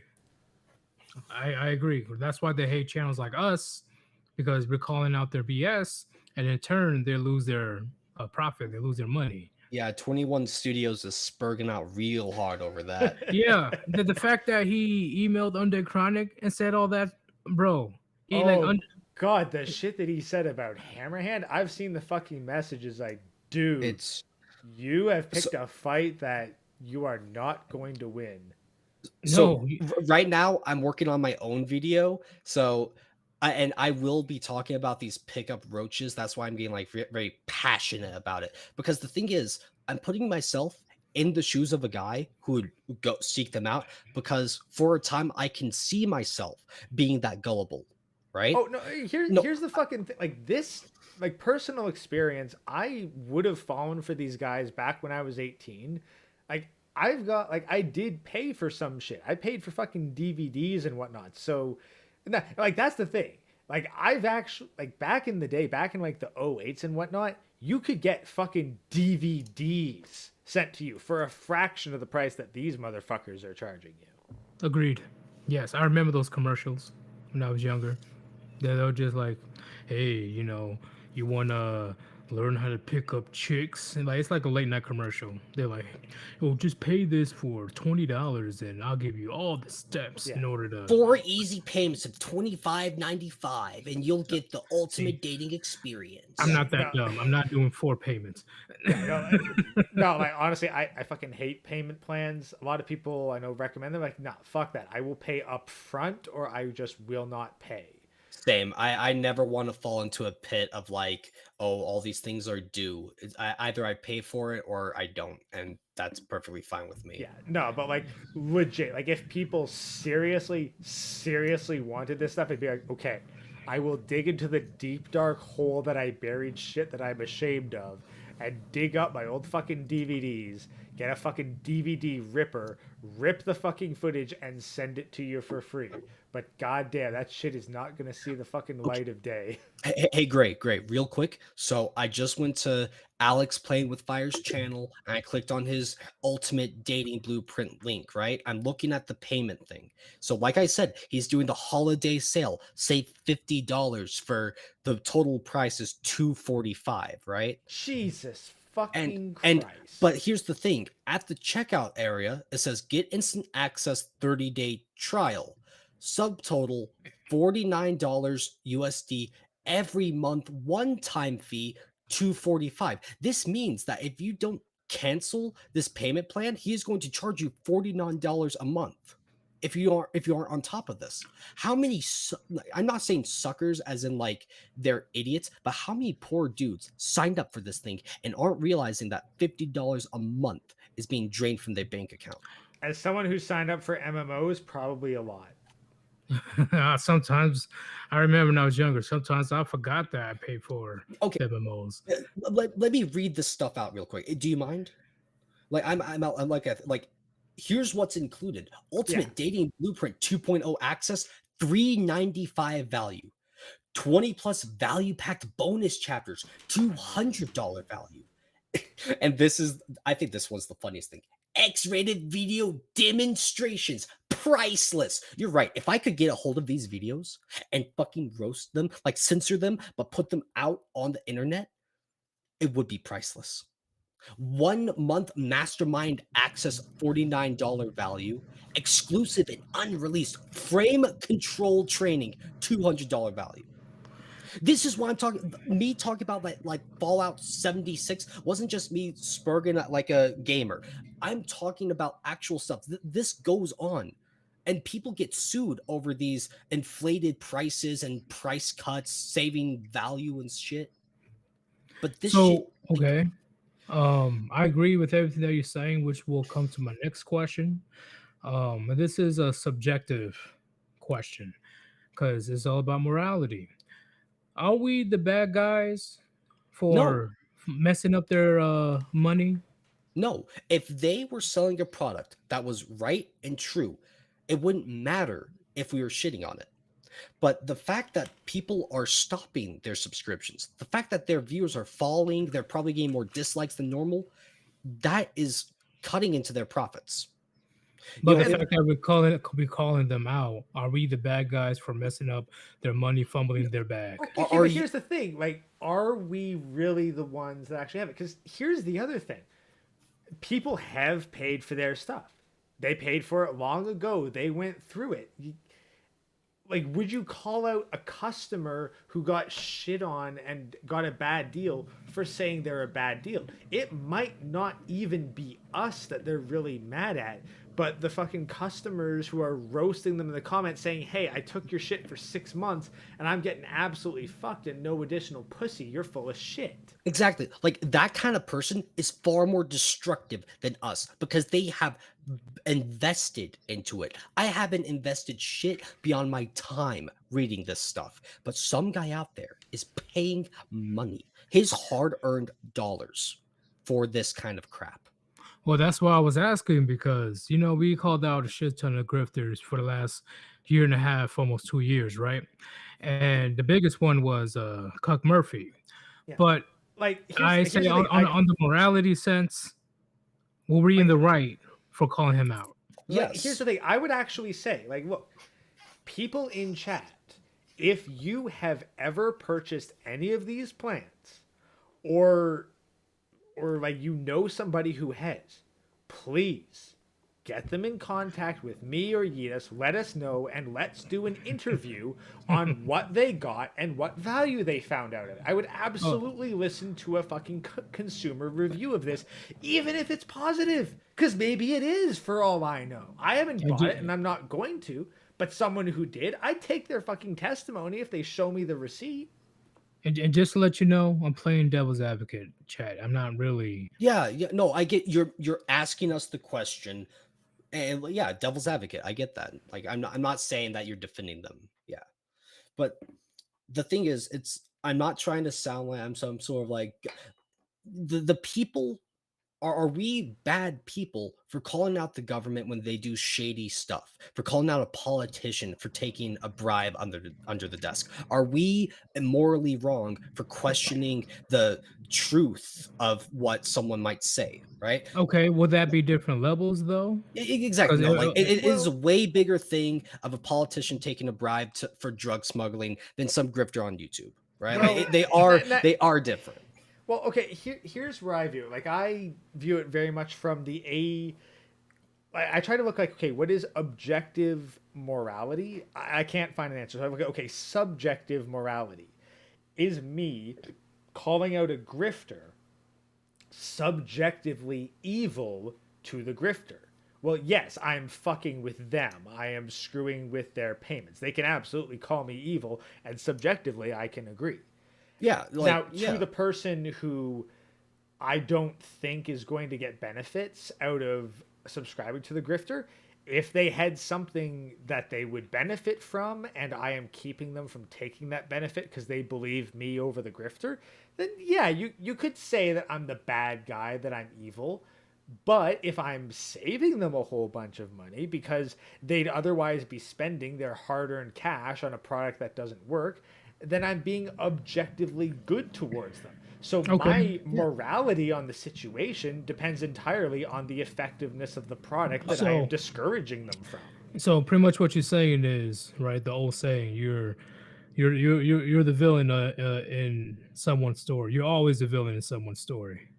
Yeah, it's like think about like this. Have you ever had that friend that's doing something stupid, whether it's like drug use or they're like wasting a bunch of money at like casinos and stuff? If you try to tell them you have a problem, like when you guys were talking to me about the Everclear bit, I could have taken that as you guys hate me. You're talking down to me. You think I'm stupid. I could have taken it like that, but I didn't. You guys were straightforward and honest because you were concerned. You weren't saying it out of hate. You weren't saying it to belittle me. You were saying, hey, there's a problem here. I think you should fix this problem. So are you the bad guy for telling your friend who's addicted you should stop? Sure, they know that they should stop. But if the friendship falls apart because you don't want to support their bad habits, are you a bad person now? So for Okay, me, okay. am I a bad person for cutting off an e-girl that I knew it was never going to go like anywhere with? Like I told her I didn't want to be friends with her anymore if it's going to continue like this. She called me evil. She called me, a shitty friend and blah blah blah. You guys know the story. But am I actually evil for trying to like cut her out because I knew it was unhealthy Well, that's the mentally thing. and stuff like To that? to her, because you cutting her off is negative. Yes, I often use this analogy of the tree and the grass. If you tear a leaf off a tree and put it down on the ground for the grass, you are evil to the tree and you are good to the grass because you are tearing off a source of energy for the tree but providing fertilizer for the grass. The Great Ghost. This is something that I wouldn't mind bringing back TFM on the stream. Hmm. TFM. I was told by one of the people in the chat that TFM mentioned that objective reality doesn't exist. Do you agree with that? Objective morality, yes, I would agree that objective morality doesn't exist. It is 100% subjective. You are evil to someone or something if you are detrimental to its objectives, and you are good if you are beneficial to its objectives. Well, I doubt that we'll be able to get any words in, but I'm gonna see if I can get TFM and Stardust on the stream, and On the there's a stream. two. Okay, Oh yeah, God, okay, we're gonna get okay. two of the most intellectual apes in the manosphere on one stream. Okay. Yeah, I think that's it. Okay, so I was like, I do want to go. So the thing is, I got my video to work on. So I'm gonna watch like 3 episodes of a cartoon and put it together, and it will tie in with PUA grifters. But it's like I gotta watch the videos, cringe at for a bit, and then I gotta type up a script and make sure it flows well. So I've got some work to do, but you know, before we go, hey Yeetus, did you see my most recent upload or like my big video? Have you like the Yamcha video? Yes, I have seen it. You have, You, dude, it has blown up. I'm not kidding. Within 72 hours, it's already up to like 2,500 views. fucking No, Yeah, congratulations, No, like, dude, Chaz. my Bill Dotree video for like a while, it breached 1,000 views. I'm like, great. Today alone, I woke up and it was at like 850 views. I'm like, oh damn, it's working well. And dude, all day at work, I'm just refreshing the page, 20 views, 30 views, and now it's 1,000 views in a day. well, And dude, Chaz, all the comments on this video that I made, a passion project about a random anime character, a side character at that, and people are liking it. well, Chaz, you like at the same time, Dragon Ball Z has been around for so long. You have fans of all ages. And it's just like, I'm not just trying to shill my shit, but there's something very, it's really reinforced the fact to me that I do have value to this community. I can add stuff to the conversation. Well, do more. Do I do- more of the Yamcha or something like that. Yeah, no, like, dude, the next video that I'm working on, it's gonna use a famous cartoon and tie into PUA stuff. Well, continue with Yeah. Gray right quick. I gotta pick up some Okay, yeah. food. Yeah. Yeah, Oh, some okay. food arrived. Like, It's just straight up congrats, Chaz. I'm actually really proud of you for like you fucking stuck with it, you made it, you pushed it. Like straight up, like that video, 2,500 views. That's more than any of mine. So again, just fucking congrats. Pat yourself on the back. Like, dude, I know that like part of me is like, okay, I really like this character, but this character is from a very famous series. So making a video on it, logically speaking, is smart to do. But I didn't only do it to hop on some kind of bandwagon, right? Only like this month, the latest chapter of Dragon Ball Super was released, and it has nothing to do with Yamcha. However, I know that this video will tie in with a lot of guys if they stick with it. You know, there's a reason why I didn't just instantly start the video talking about his and Bulma's relationship, right? You know, I wanted to make sure it flowed well. I start, I talk about, I just make it flow, and then halfway through, then I start dropping those juicy red pills about relationships, right? That's the thing, And as we discussed, like it is evergreen content. It's something that isn't just going to be a temporary. Yeah, it comes out and it spikes in the moment and then it fucks off. Like for example, my video on the war in Ukraine. Like as soon as the conflict in Ukraine is over, that video is going to be more or less irrelevant. But like the legacy of Yamcha is something that's going to be long term. it will be eternal. The wolf never dies. You can call him Crater Boy as much as you want, but he will stand up and stand tall. Yeah, listen to me just preach it like it's a cult. But yeah, and actually, I'm thinking about making a video about Krillin, and I'm also thinking about making a video about Goku. And not every single video I'm going to make is going to be some giant deep dive 40-minute long thing. However, I don't want to make my videos be too repetitive unless it's a series, right? Like me and Manic are going to watch Rent a Girlfriend together. We already watched the first 2 episodes. I've recorded the segments. I just got to like type it out, record my dialogue and talk about it, right? But like that series might get a bit repetitive because it's 26 episodes of a simping, right? But these big projects that I work on for a while, I want to make sure that each one of them has some sort of unique aspect. Like a video about Krillin and Android 18, the unique perspective is that Krillin would probably be like, I'm thinking about doing an edit with like wheat waffles, like take some of his sound clips saying like, you have no nose, 0 out of 10 chin, and like put that all with Krillin, right? And then put him next to Android 18, right? Like if you take a black pill, you will have no chance. And I want to talk about what's the difference between Android 18 and Bulma. Well, whenever Yamcha was at his lowest point, she would like belittle him. She was very fake. But Android 18 in Dragon Ball Super, there's a there's a small like 2 episode arc where Krillin is doubting himself, and Android 18 tells him straight up, "This you're not being the man I fell in love with." And that might sound harsh, but the man she fell in love with was a guy who didn't know her at all, who saw her beat the shit out of his friends and like his comrade Vegeta. She beat the shit out of him. And what does he do? He has the remote in his hand. He could kill her in an instant. And what does he do? He shows her compassion. Remember this. She was orphaned with her twin brother. Dr. Gero probably kidnapped them and experimented on them. They're freaks of nature. They're weird. They're going all around destroying stuff. People hate them. Yet Krillin didn't hate her. He didn't want her to die. He gave her a chance. Yes, that chance they gave her caused Perfect Cell. However, we know how it all goes down. Gohan wins and it's all good. And then he uses a wish, a magical wish granting dragon, to make her life better. He didn't do it for money. He didn't do it because he thought it would get him some.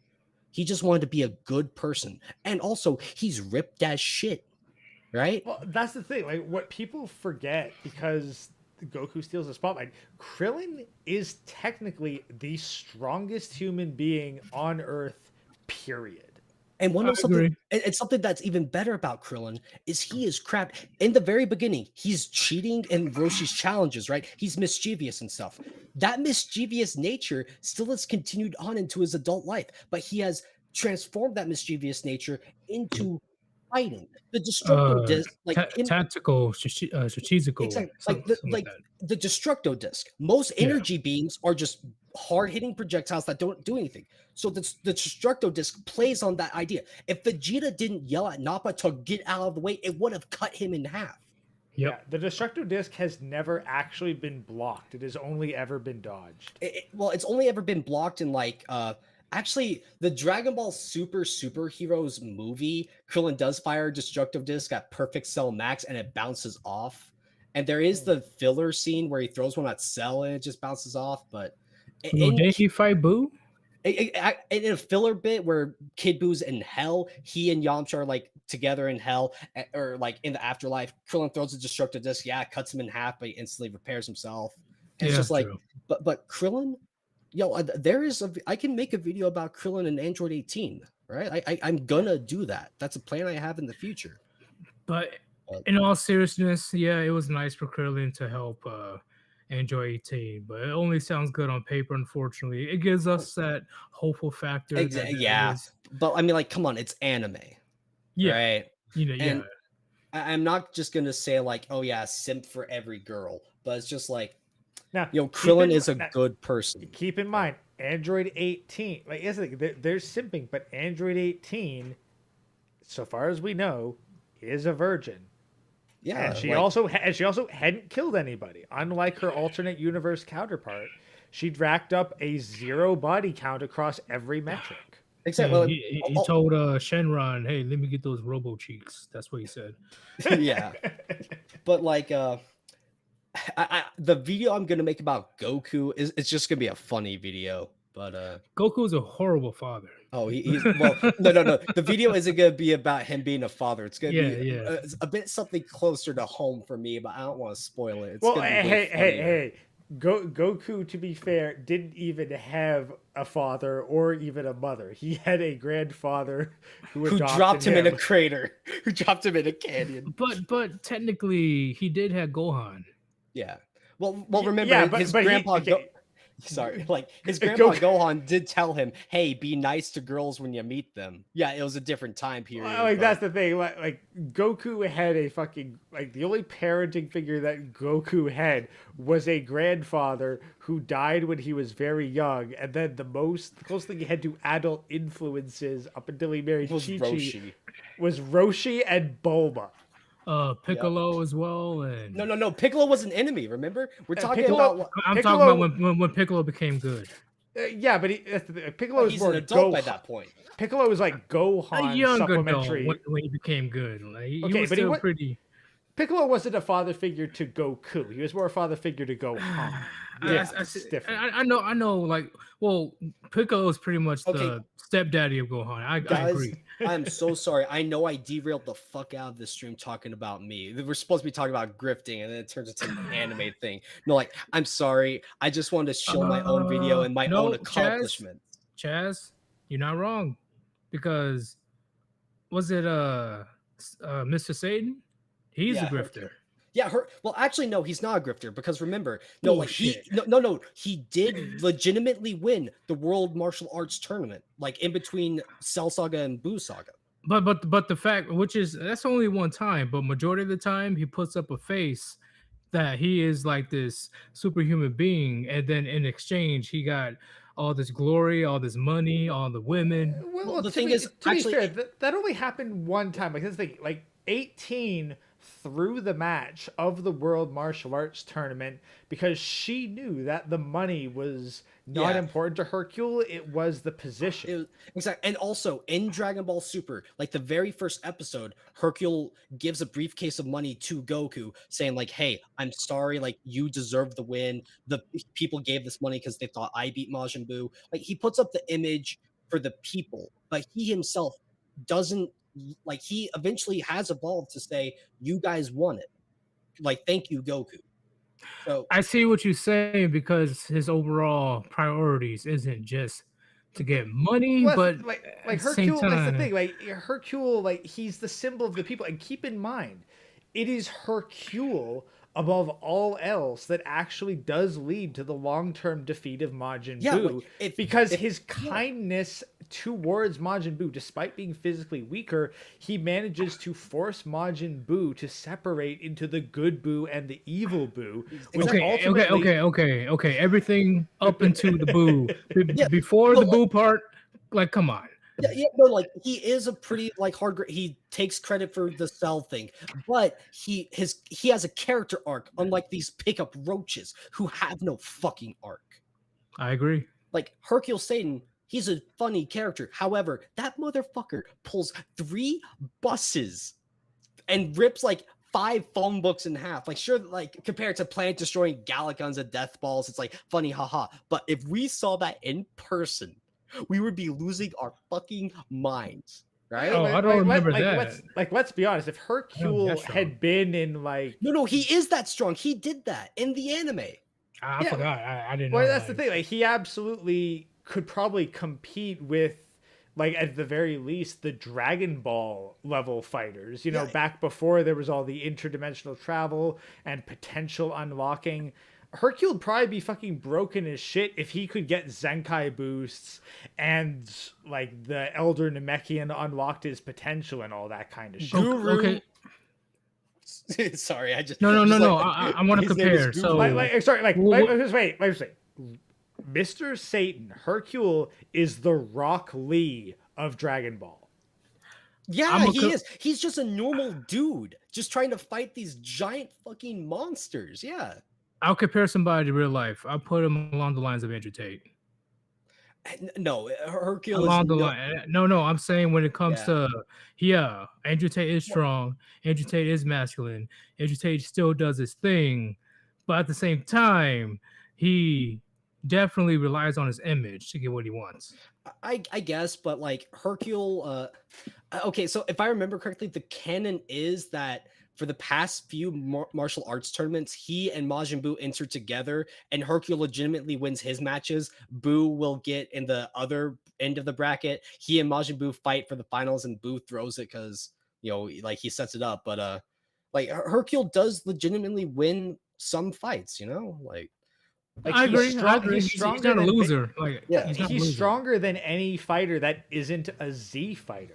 Like, I agree. Basically, he can't fly or use energy, but I'm willing to bet that if he trained under Master Roshi for a year, he'd probably be able to compete with some of the lower tier Z fighters. Yeah, like Imagine, dude, imagine, please, God in heaven, let the next major character arc be Hercule, Yamcha, Krillin, and Tien all have a massive training arc, and they unlock God Key with Whis, and then we get like Ultra Instinct Spirit Balls and Wolfang Fist, dude. Let the fusion of Tien should be a thing where he grows 4 arms and fires off 2 Spirit Balls at the same time, controlling the opponent's movement, and then hits them with a giant Kiko Ho. Please, God, let this fanfiction be real. Hey, he's not a loser. That's not what I'm saying. Yeah. In my opinion, he has grifting traits. Yeah, At least he at least has grifting traits. Well, Yeah, that's like- he does have to supplement the defects in his actual power with like the image. However, that is also essential because he became the symbol of heroism for Earth, he was able to power up Goku's Spirit Ball to beat Kid Buu. Yeah. Well, I'm just saying everything before Buu. Yeah. Everything before Buu. Cell to Buu, yes, he was a straight grifter, just riding the coattails of a fight he didn't win. But that's the great thing about his character arc, is that eventually he does accept, like, hey, you know what? These guys won. They deserve credit. But doesn't Andrew Tate have a character arc before he got arrested today? I don't fucking know. No, sorry. Probably a heel turn or something. Until fucking Andrew Tate comes to fucking Hammerhand and TFM with a suitcase full of money saying, hey, you guys are really the OGs, you deserve this, he don't have no fucking character arc. Fuck that. I know, shit. I'm just saying when he proclaimed that, he's a follower of Islam and all that stuff. Where's Hammerhand's Bugatti, damn it? Honestly, if Hammerhead doesn't get a Bugatti, I'm not gonna feel that's not very cash money of you, but Tate. I know it's a horrible comparison. I'm just saying where Andrew Tate put up a front, or I don't know if he's actually a follower of Islam, but whatever. He's saying like, I'm a follower of Islam. I'm here. I'm trying to, not drink alcohol. Make my life better. It's similar to not similar, but it's something that I can somewhat compare to Hercule, because Hercule for the entire time he relied on the image, and then in return he benefited from it, even though he didn't want it. So I think the intention is where Mr. Saiyan is not a grifter. Yeah. No, excuse me, if fucking Andrew Tate is Muslim, then so am I. Now excuse me while I fry up some fucking bacon. I'm part of the tiny hats now. So the thing is, we could give Hercule this credit though. Have you ever wondered where Vidal's mother is? He is a single father that raised a woman who married a loyal man who works hard. She started a family with him, and she's staying at home in a giant house raising their kid together. Well, you gotta admit, at the time, at least when Gohan stopped training, he's like, oh, okay, this is a... No, he can still go Super Saiyan. Don't worry about it. I know. I'm just saying, he lost his muscle. He's a college man now. Like, he's a working man now. He's like, oh, okay, you can date my daughter, but find out he's half alien and shit, and can turn his hair gold, and he can rip him in half. Like, I'm just saying that when it comes to raising. Being a single father, I will definitely respect that. Also, actually, this is I know that this doesn't apply to grifting, so if you want to talk about this later, that's fine. But someone I know once said, like, don't you think it's pretty sexist that every woman in Dragon Ball just became like a mother? And I didn't say anything at the time, but I'm like, no, because that's what they want to do.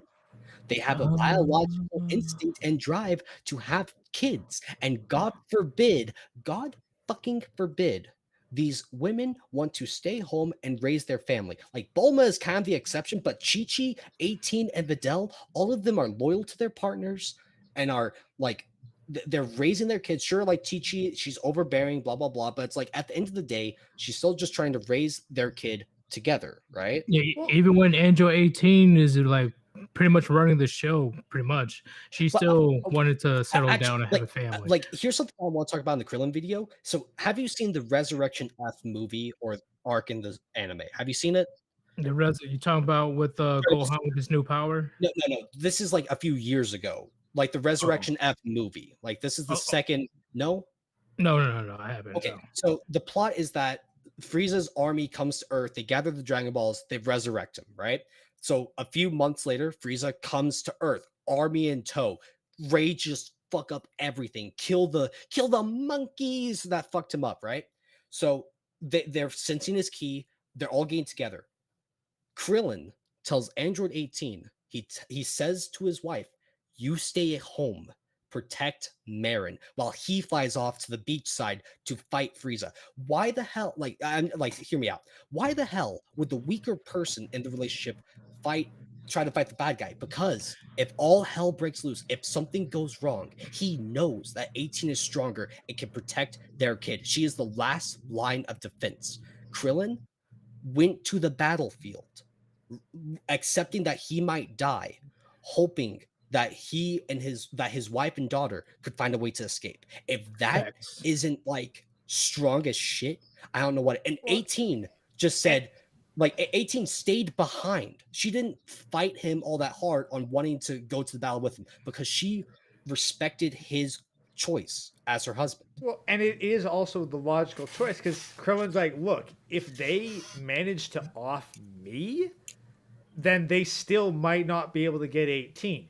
But if they take out 18, then there is probably no chance in hell that I'll be able to do anything. Exactly, and that's something I want to talk about. In the like, obviously, I'm talking about now, but in a full edited video, it's going to be different. But that's why I'm saying that. That's why I like Krillin and 18, Yeah. right? Because like, and I'm not saying that as if like all women have to be submissive to their men, but Krillin was stepping up to the plate, ready to fight to the death, and 18 was there to stay behind and protect the family when they need to. And you want to know what's really tragic about this? In the movie, when Frieza gets beat, like he is down for the count, he cannot beat Blue Vegeta.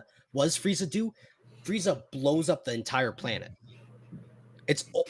He blows up the whole fucking planet. Literally everyone that wasn't at that battlefield at that exact time dies. Wait, And I he love did that. it. He did it again. Yeah, no, like Yeah, again. so Blue Vegeta was about to like blow him up. He's like, "You're never gonna resurrect again," holding out his hand, energy sphere, and Frieza is touching the planet, Oh. and Frieza just like blows up the planet right then and there. And You he's talk like, about that movie where yeah. the angel dude was yeah, able Whis and Beerus. Yeah, Whis. exactly. Okay, I think I watched the movie. I think I did. Yeah, like Golden Frieza.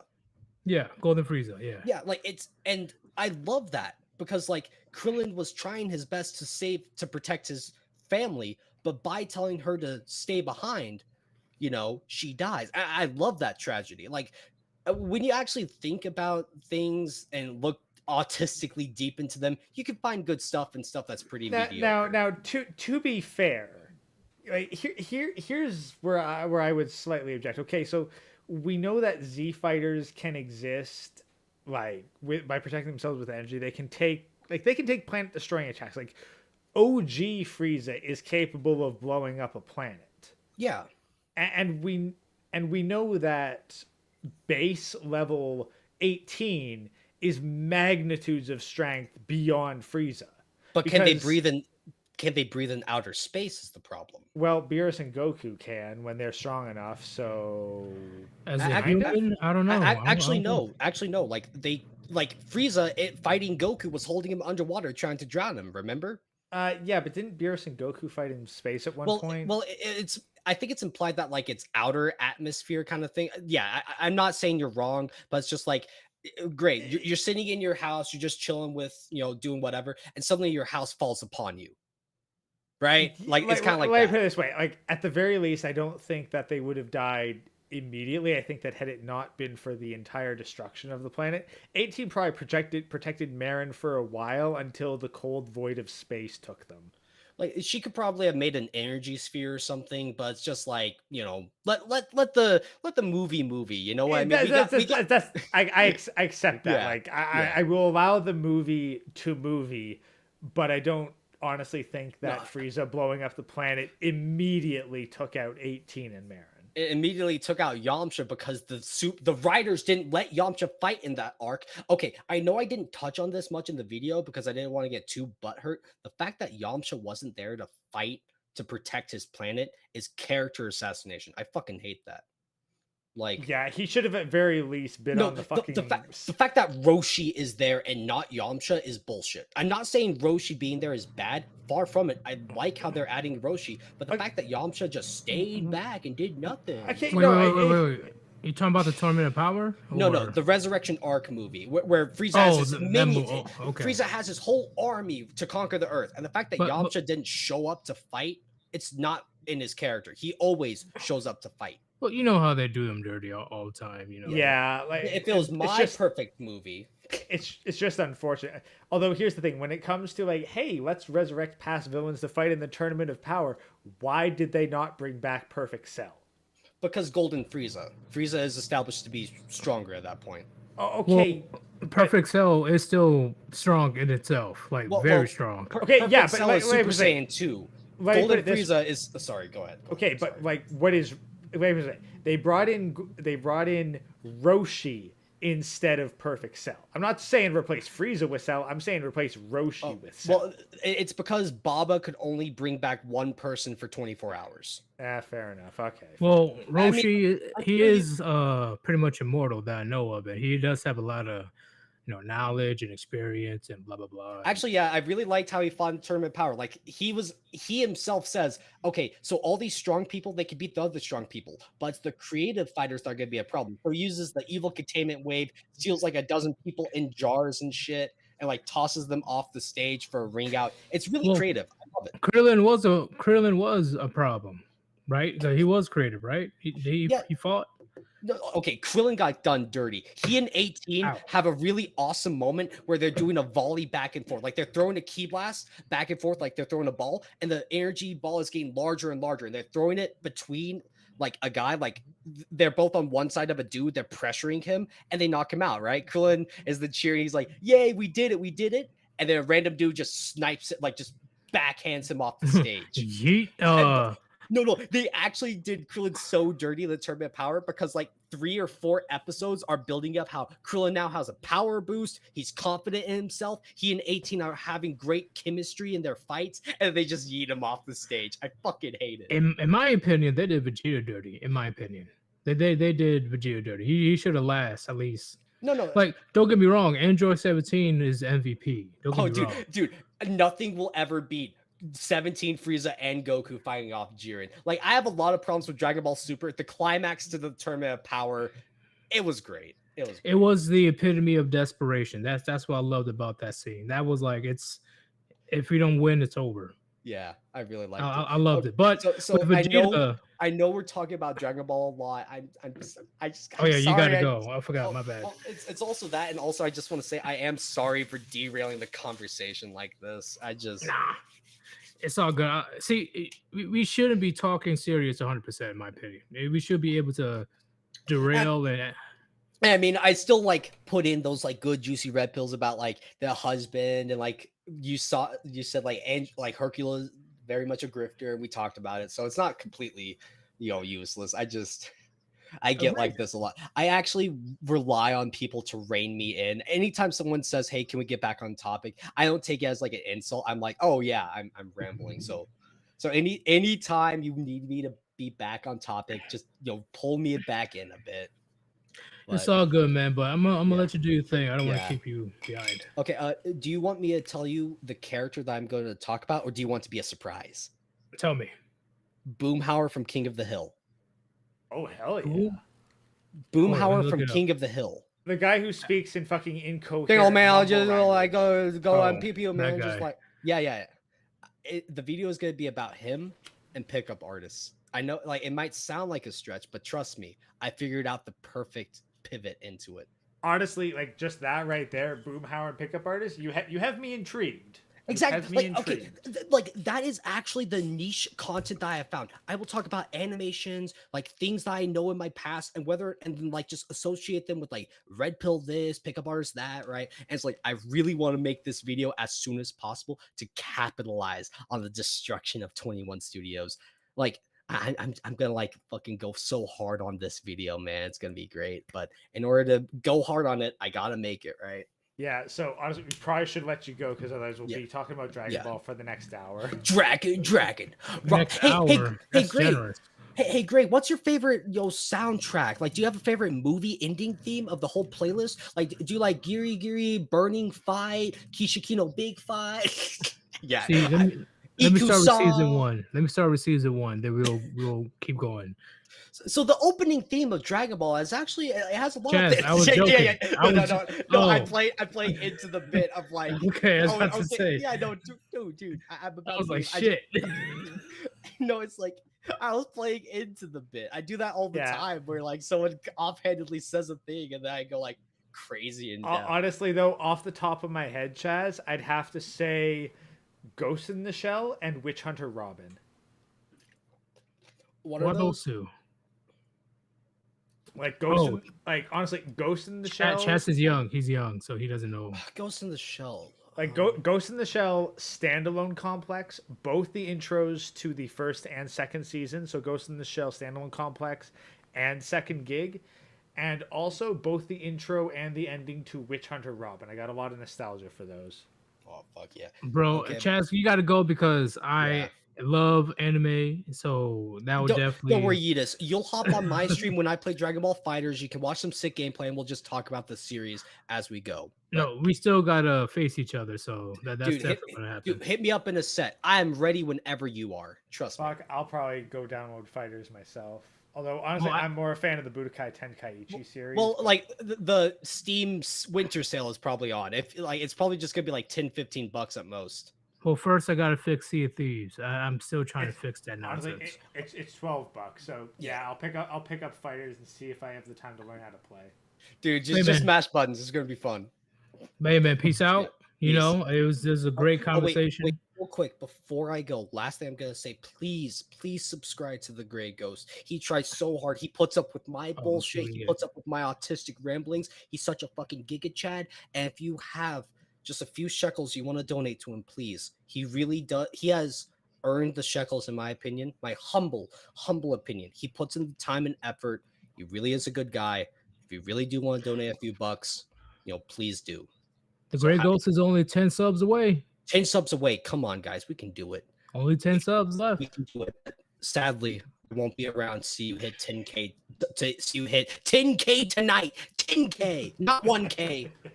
Yeah, that's Those are rookie numbers. Just like John Anthony Cuckstyles. Yeah, I've sold like 1052 women. Hey, look, if I hit fucking 10K tonight, then I'd be glowing by the morning. Yeah, that's glory vibes, bro. I'm gonna wake up in the morning and see my Yamcha videos at 10K. It's gonna be great. You have a good night. Actually, let me see your. I'll check out your algorithm because I'm sure I'm able to see your. Yeah, I'm looking at it right now. It's at 2542 for me. Is it shooting up? Like, is it going straight up? I just refreshed the page and it's 2566. That's 20 views after refreshing the page. Like I said, there's Dragon Ball Z fans of all ages, so best believe you'll get some views. Okay, but you guys have a good night. All right, man. Peace out. Peace.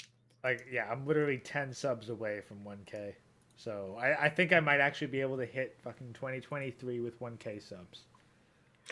Do you still want to talk about the Andrew Tate situation, or? Oh, absolutely. Let's jump into Andrew Tate right now, because aside from some of the basic information, I don't know shit, and we've touched on it briefly, and I'm sure chat's been anxiously waiting. All right, so chat, fill in any information that I missed, but he was in a heated altercation with the "How dare you" girl, right, on Twitter, and during his response, because he was in his war room and he ordered some pizza, but the pizza had a bunch of logos where it's a specific restaurant in Romania, and the authorities, I don't know how long they were watching this guy, the authorities saw like, oh shit, he got pizza from this place, so they confirmed that he was somewhere in Romania. So they busted down around 5 to 6 houses, not just his house, but other houses, to gather a bunch of people that allegedly are part of a human trafficking ring. Okay, but chat needs to know the burning question: did he order mushrooms on his pizza? If he did, then I hope he rot in jail. I hope he rot in jail for life. They probably fucking looked up everyone who ordered pizza from that particular pizza place within the fucking hour and went door to door just busting everyone. Oh shit! Because that pizza place probably had his address too. Well, they Ah, have to deliver it somewhere, so yeah, yeah, they yeah, yeah. probably just looked up, okay, who ordered a pizza within the past hour of Andrew Tate receiving his, and then they just went door to door from everywhere on that pizza place. Because what fucking pizza place isn't going to give out the address when when the cops show up with a fucking warrant? But they went full SWAT team. There's videos of like full on armor. They were rushing to his house. Like they were sweeping his house pretty much. I'm like, oh shit. Eventually they got him and the brother, and they're both going downtown to for some questioning. Because once again, at least to my knowledge, he wasn't officially charged. They were just trying to solve this investigation. Well, let me see, because yeah, so it's yeah, I can't read the Uh, language. I can't read the language on this. I forgot to mention, uh, the reason that all this is happening is because supposedly these two women were kidnapped in a certain area of Romania, and these two women said that they were kidnapped by two brothers that were from Britain. Yeah, funny thing. Okay, so it's on the Daily Loud. Guess how many millions of views this video has? Oh God, This 12-second video. Guess. of him getting arrested, Yeah, how many millions of views? 8 million, Higher. 15 million, Higher. 30 million. 20 fucking million views. And this just came out. How long ago? Does it have the time or? Let me see what I can find here. Like, it's on Twitter. The Twitter video went up.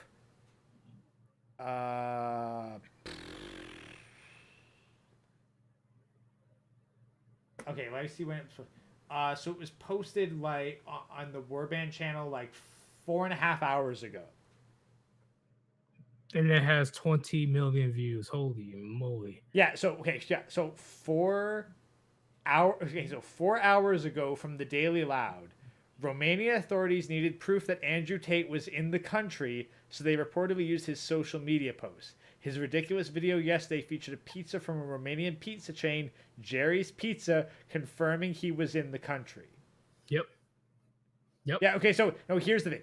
Literally 5 hours ago since the arrest video was posted, 20.1 million views.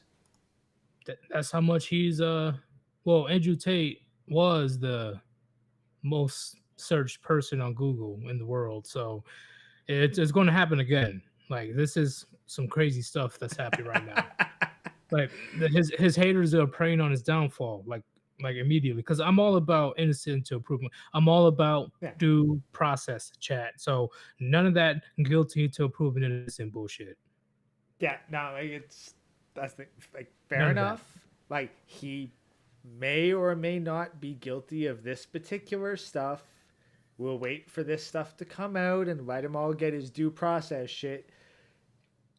But at the same time, it's crazy. It's yeah. Crazy. Holy shit. 20 million views in just 5 hours. Holy fuck.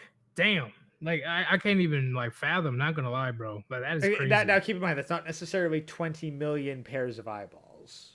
True, it could be reoccurring. So there's probably a lot of reoccurring stuff because it is only 12 seconds. I can imagine people replaying it. I mean, even with my latest video, rewatching is like, yeah, there's some people who are gonna have to fucking rewatch and pause at certain points just to read what the hell I put on screen.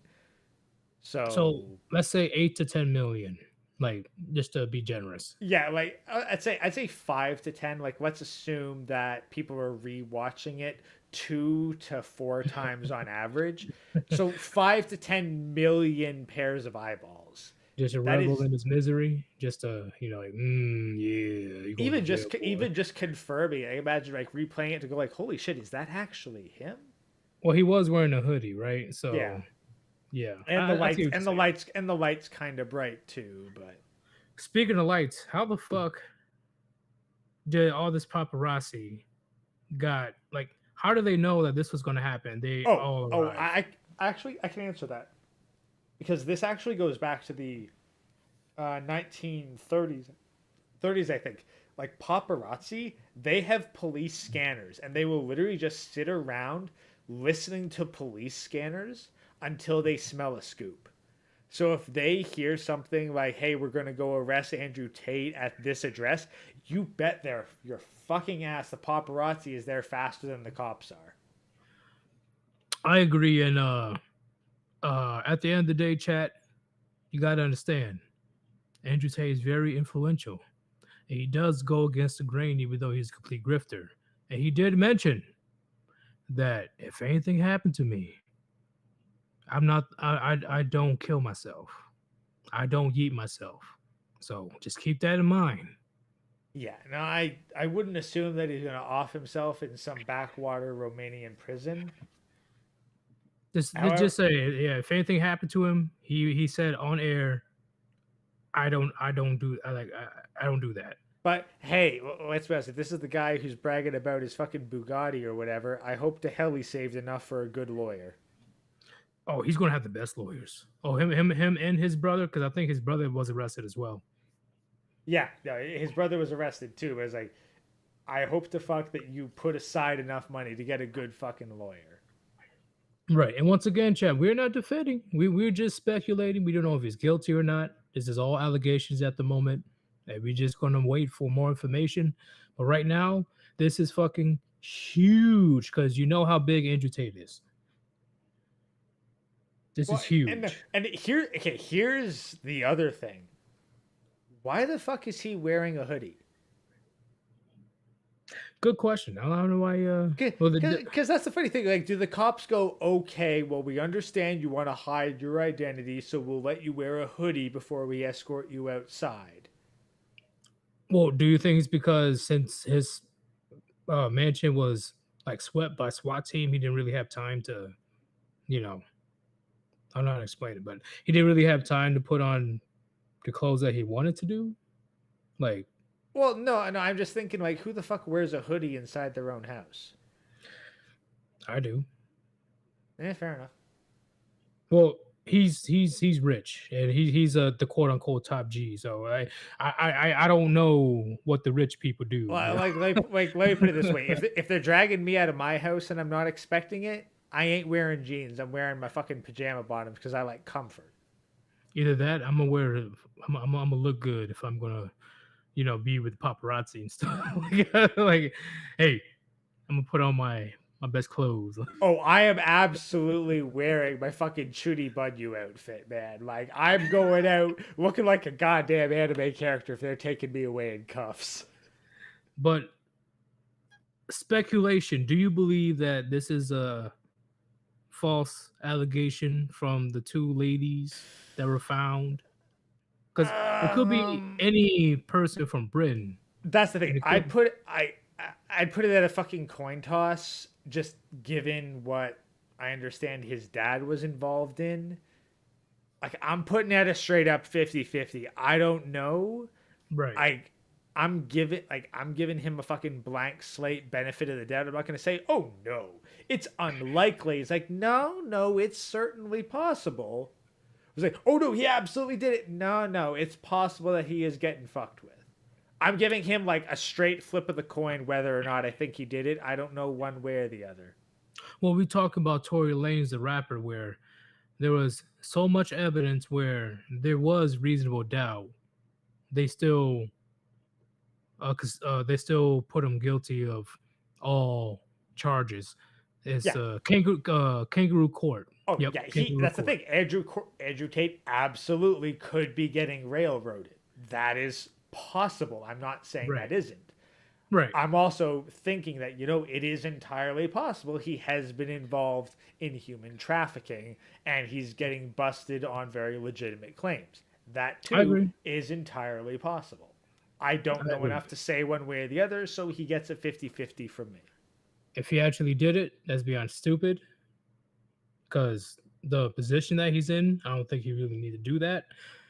But at least in my opinion, I really don't see the reason why he would do it. And you know what? If he didn't, then all he has to do is maintain frame, bro. Maintain frame. Like, either way, I don't have any fucking sympathy for the guy, but whether or not I think he's guilty is kind of irrelevant, because Yeah. if he's not, then he is proof that his own fucking bullshit doesn't work. Well, not just that. Like, let's keep it real. 2022, doesn't matter who you are.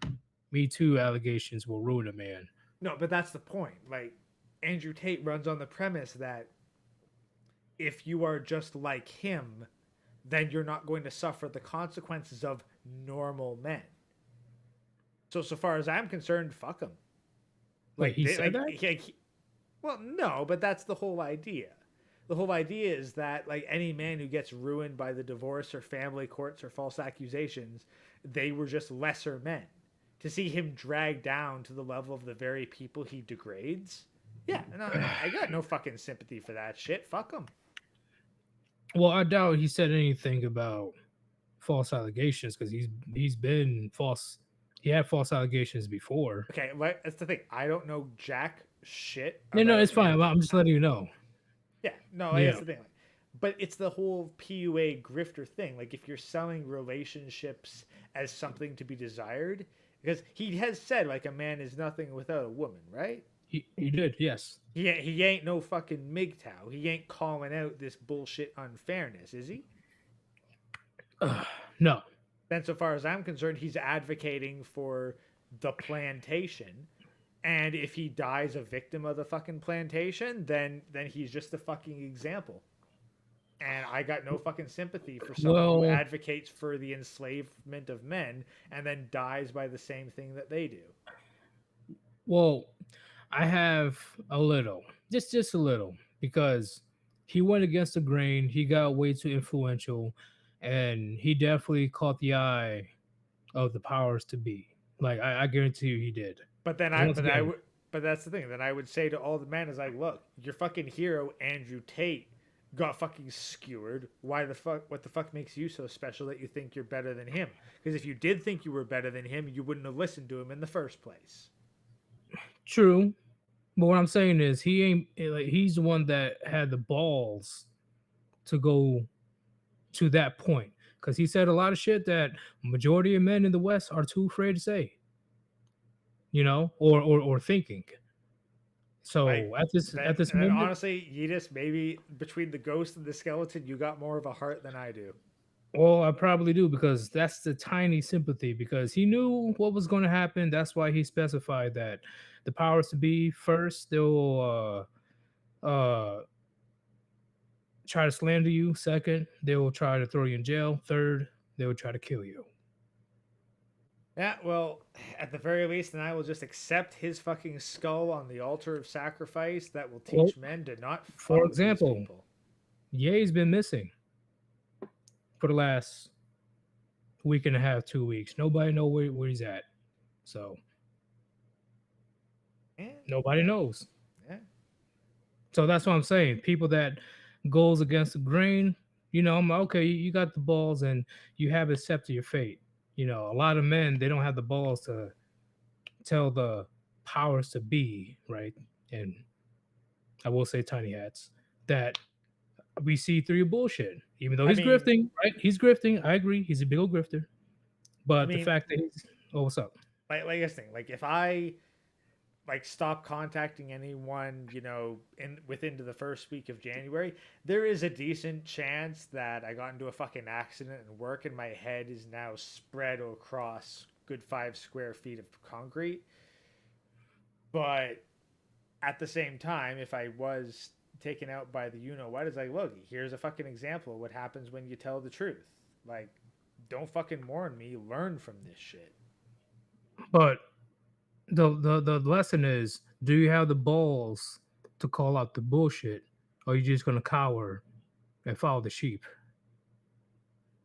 Yeah. You know, that's all I'm trying to say. Like, if I receive a fucking nail gun to the back of the head 6 times, it's like, look, why a nail gun? God damn.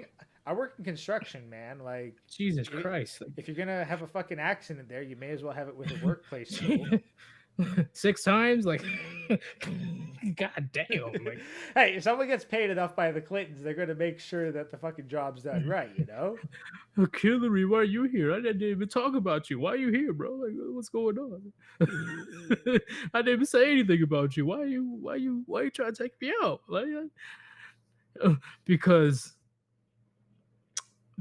why not? Like, okay, fair enough. Like, I'm just saying. That'd be too hilarious. I mean, like if I'm on a fucking construction site and I get taken out by a 9mm or a nail gun, which is going to be more suspicious? That is true. You know, getting killed by a nail gun with 6 shots to the back of your head from like 6-7 feet away. Oh yeah, no, that's dude, no, nah, nail guns got to be pressed against your skull, man. They'll find a way. I mean, you can technically shoot nails out of a nail gun, and they might have the power to penetrate a skull. Like, I don't know. I haven't tested, but I mean, you could probably kill someone at a couple feet away with a nail gun. That's if you lace it with poison. Mythbusters, get the fuck back on. We need to find some shit out right the hell now. Yeah. Break out the fucking gelatin mold. He shot. Wait. So Frost said that there was a guy that accidentally shot himself in the arm with a nail gun. Yeah, no, the thing is, a nail gun requires 2 triggers. One, you have to be pressing in on the tip, and second, you have to press the actual trigger. But if you're like so he might have shot himself by holding the trigger and then accidentally brushing the tip of the gun against his arm, or alternatively, like the top of the gun could be jammed shut and then he pulls the trigger and it fires out because it is largely air compressed. So, well, I'm gonna keep it real. I have stapled my own finger before, so yeah. That was fun. It can happen by accident, but you know the whole 6 times in the back of the head's a bit of a meme. So, oh yeah, and from 20 feet away, because why not, right? Because Hillary. 6 times in the back of the head from 20 feet away with a nail gun, completely accidental. Although there's crazier accidents. Like, you ever seen a dude make himself into a Pez dispenser with a rock saw? No, what is that about? No, I mean, like, literally the dude, like, a fucking rock saw just jumped and the dude turned himself into a Pez dispenser. God damn. Yeah, no, it was not a pretty sight. Not a pretty fucking sight. Holy moly. And good thing I'm old enough to know what that is. Like, that's damn. And don't get me wrong, Chad. I've seen some very fucked up shit, but this is new. This is like shit. Like, construction is a dangerous fucking profession, man. It's a dangerous fucking profession. You gotta be vigilant the entire goddamn time. Well, shit. That's why they give the females management position. Hey. Some of them are very important sign twirlers. I pointed that out 3 years ago when I was driving through construction. It was nothing but the females holding the sign. I'm like, you know, it was nothing but the females holding the slow sign and all that stuff. Yeah, or they're sitting in the truck radioing the other person holding the slow sign. Right, and while the people, especially during the summer, the men are like sweating to death, like out there in the sun with the labor. What's up?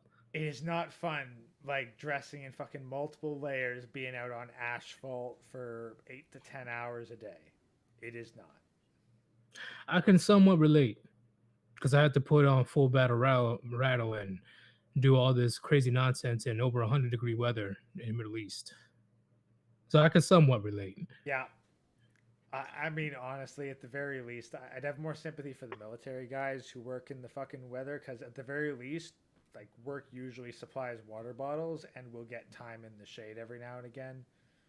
But they're always in the shade, the female management. I'm like, what are you doing? Like, help out. They're in the fucking AC car with the fucking... Yeah, they're in the fucking truck with the AC running even though gas is fucking $1.50 a liter. Yeah, but when they when the guys have a lunch break, now I've actually seen this. this stuck up, snarky, management woman in the construction was like, oh, you guys got 10, 15 minutes and you guys got to go back and do this and do that. Like, bitch, they were working for 5, 6 hours straight. Leave them alone. Damn, like, let them enjoy their lunch in peace. Like, what the Yeah. fuck? Like, Yeah, no, like honestly, that's pretty fucking brutal. Like, I mean, at the very least, you can count on getting a break like once every 4 hours at absolute maximum. Fucking 6, 7 hours no break. Fuck that shit. That's brutal. but hey, just like the military, at least you guys, in the construction business, always find a way to have some fun. I've noticed a similarity. You guys still like fuck around when you can. Oh yeah, no, the fucking back and forth banter. It's funny shit. You gotta have a thick skin, but it's funny shit. Mm-hmm. Exactly like the military. Like you really think that the shit that you see on Twitter and whatever is bad? Go join the army. Go join the Marines. Go join the Navy. You'll see how bad shit gets. But at the same time, it is a new military. So, Yeah, yeah. Like that's the thing. I honestly, I think that you'd probably find more testosterone in construction these days than the military, and that's a very sad thing.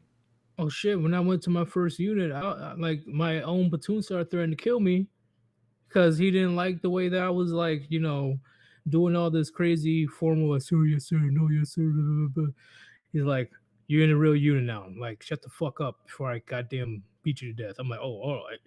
I was taught this. What are you talking about? Like, why are you getting mad at me? See, that's the tip of the iceberg of the banter. So I see what you're talking about. Because I got caught with a bunch of candy, even though I have a high like physical Metabolism, no PT score. So pretty much like when we had the test of your physical strength. physical training. Yeah. Yeah, when you have the test, have a very high score. But let me eat some of this candy. Let me eat some of this candy. It's so delicious. And I had low body fat. Like I'm lean and mean. I'm looking great. But immediately my platoon started like, hey, privates are you just stop eating all that goddamn candy. By the time you're gonna have diabetes by the time you're 13. I'm like, do I look that young? Like, do I look that? Because I joined at 19 years old. So, Like motherfucker, these are a couple fucking butterscotch like mints here. It ain't like I'm inhaling a pack of goddamn Skittles. and he chewed me out in front of everybody. Like, stop eating all that fucking candy. I'm like, why are you so mad at me, sir? God damn. Probably because he hasn't had any candy in a month. Yeah, don't get me wrong. Like he was like, he was like shredded. Like he was like, yeah, Yeah, no, but to a certain extent, it's kind of like one of those fucking vegetarians or vegans freaking out at the dudes next door who are holding the barbecue. Sir, I only had one piece of chocolate. Why are you getting so upset? Because I can't fucking have it private. Nobody can have it around me. I'm the fucking platoon sergeant. Everybody's eating a salad. Get a salad right now. Everyone eats salad and nothing but salad until y'all got a fucking 0.1% body fat. No one's leaving until they drink a gallon of water. Y'all gonna look like a fucking African commercial for charity before I'm done with you. Don't worry, I'm gonna get you in shape. Don't worry. I'm telling you, man. We ain't leaving here till y'all hearing Celine Dion singing "Eyes of an Angel." like veterans know. Like if any veterans in the chat, you know what I'm talking about. Like there was a lot, like a lot of. If you have a gym bro or gym, how to say it, a meathead. Sorry, if you have a meathead for leadership, they judge you for everything. When you go to the vending machine, you get a Monster, for energy drink. They're just like fucking staring you down. Like you want to drink that? Because if you drink that, we're gonna work that off later on today. Yeah, we're gonna exercise together. Hey, admittedly, as a supportant to Undead Chronic, is like like I feel fucking guilty every time I'm not doing fucking dips or push-ups because like I gotta get my fucking bench up. Like for fuck's sake, when Chaz is benching more than me, is like, god damn, I really need to fucking push it and get the goddamn calorie count up and fucking try to. I don't Well, even like. I don't know if I can do one plate, but I wouldn't be surprised if I couldn't. I gotta fix. I gotta fucking you, fix that. you can do one plate. That's only 135 pounds. I mean, You got it. like probably like I squat fucking 25s, but I work from a fucking home gym. I'd have to like I gotta get a fucking plate first before I can find out whether or not I can push it. God damn, if it was possible, I would definitely be a trainer right now. Yeah, that would definitely be a great experience. I'll be working out as well. Don't get me wrong, but Yeah, honestly, I probably could make the equivalent of a full plate because that's what like 45 pounds. I'm pretty sure I got 45 pounds in weight here. I just don't have a bench to fucking press on. I gotta buy one of those. I'm gonna make that a fucking Christmas gift to myself. You know what? Fuck it, guys. Like I'm getting a goddamn bench with a fucking weight rack before 2023. I'm gonna go shopping within the next 2 fucking days and get that shit from Canadian Tire. Because but the biggest I need to know if I can bench that or not, and if not, the, I need to be able to. the biggest thing is diet because you said that you had an issue with gaining mass. I need more calories. Straight up, I need to increase my calorie count significantly. I usually don't eat that much, and I got a fast metabolism, so like I got abs, but I don't got a fucking six pack. It's like I am the epitome of abs on a skinny guy don't mean shit the same way big tits on a fat chick don't mean shit. Pretty much. But I'm gonna ask the chat right now. Chat, I got my own advice, but what will you tell Gray in order to gain mass? Right? Not that, oh, you should dirty bulk bullshit. No. Like honestly, I think the answer is just beans and peanuts. Just a lot of fucking beans and peanuts.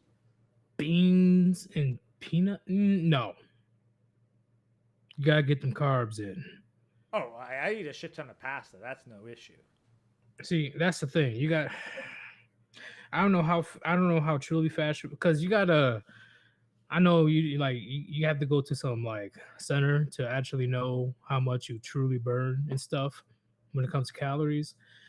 But if you're struggling that much, because I don't know how big your portions are when it comes to rice, pasta, potatoes. Not good enough. Like according to the MyFitnessPal app, which Hermit keeps recommended to me, I gotta be burning between. I'm burning between 3,000 and 4,000 calories every day. Every day? Every day. Every day I work, so 5+ days a week, I'm burning 3,000 to 4,000 calories. Well, I do agree with IY fan. You gotta eat a shit ton of eggs on top of that. Like yeah, I could increase the amount of eggs. You have to. Okay, wait. 12 dozen. Okay. 12 dozen is 144 eggs. Just a heads up. Oh, you knew what he meant. That is That is fucking $40 in eggs every single day. I'm sorry, I ate that. You knew what he meant. Come on, man. You know he didn't mean it like that. Come on, bro. That is $280 in eggs per week. Well, honestly, like on that level, but bodybuilders they do eat like dozen eggs a day, but not 12 dozen, but a dozen eggs. Yeah, like I just don't got the fucking income for that kind of shit. Like I've got decent savings, but I ain't about to blow it all on fucking eggs. So you gotta. Okay, I agree with you then with the beans and the peanuts, but you gotta add more, and you gotta eat more frequently, and you gotta. It's all about calories in, calories out when it comes to gaining mass. Yeah, like I switched to pasta because food prices are going through the roof, and I'm like, I gotta save. So, but I could increase the amount of pasta I pack away and increase meal frequency. So, yeah don't get me wrong. Like this thing, like I swear, I'll swear to fucking chat right now. I'll get a fucking bench. I'll make sure I got the weights. And at the very least, I will work my ass off to bench at least one fucking plate by the end the year is out. See, you gotta go more cheap then, in the sense of um the typical diet that I had when I was in the military and I had no choice but to stay in shape is uh a bunch of rice or pasta or whatever carbs I can get my hands on. Chicken. Chicken is literally the cheapest protein that you can get.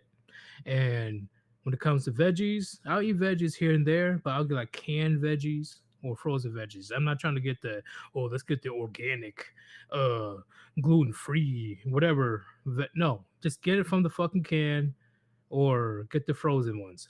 And you have to buy a good amount of it. And it's not that cheap. Like it's not that expensive. It's pretty cheap. Yeah, no, like, and then I see like in chat, like avoid the candies. Like, guys, the only candy bars I get nowadays are Reese's peanut butter cups. That is fucking chocolate around peanut butter. That is about the highest protein candy bar you can eat these days. That's about it. Aside from that, it's rum and coke. There's my fucking candy intake. Well, Lumber luck. I know inflation is a pain in the ass, but the Great Ghost, he's chilling. He mainly worries about himself right now. I'm assuming he doesn't have no wife or kids or whatever. So he Yeah, does have enough income to yeah, invest in the yeah, beans, the yeah. peanuts. No, no. Most I got is student loans, and I have looked up like straight up bulking on a budget for what is high calorie, low cost food.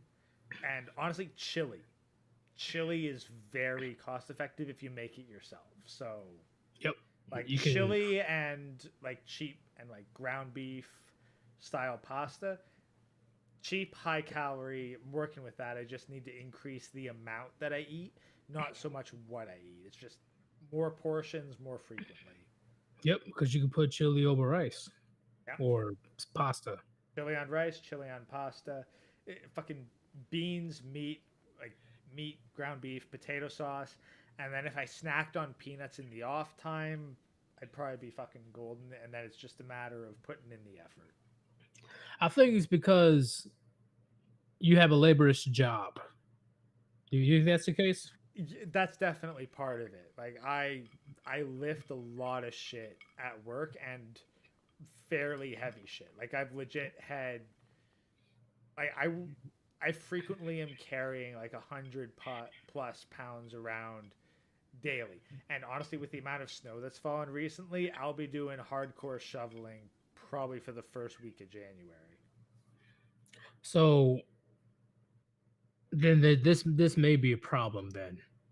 Unless you want to do a slow lean bulk, like you slowly just gain the muscle and now where you don't really have to worry about the fat situation.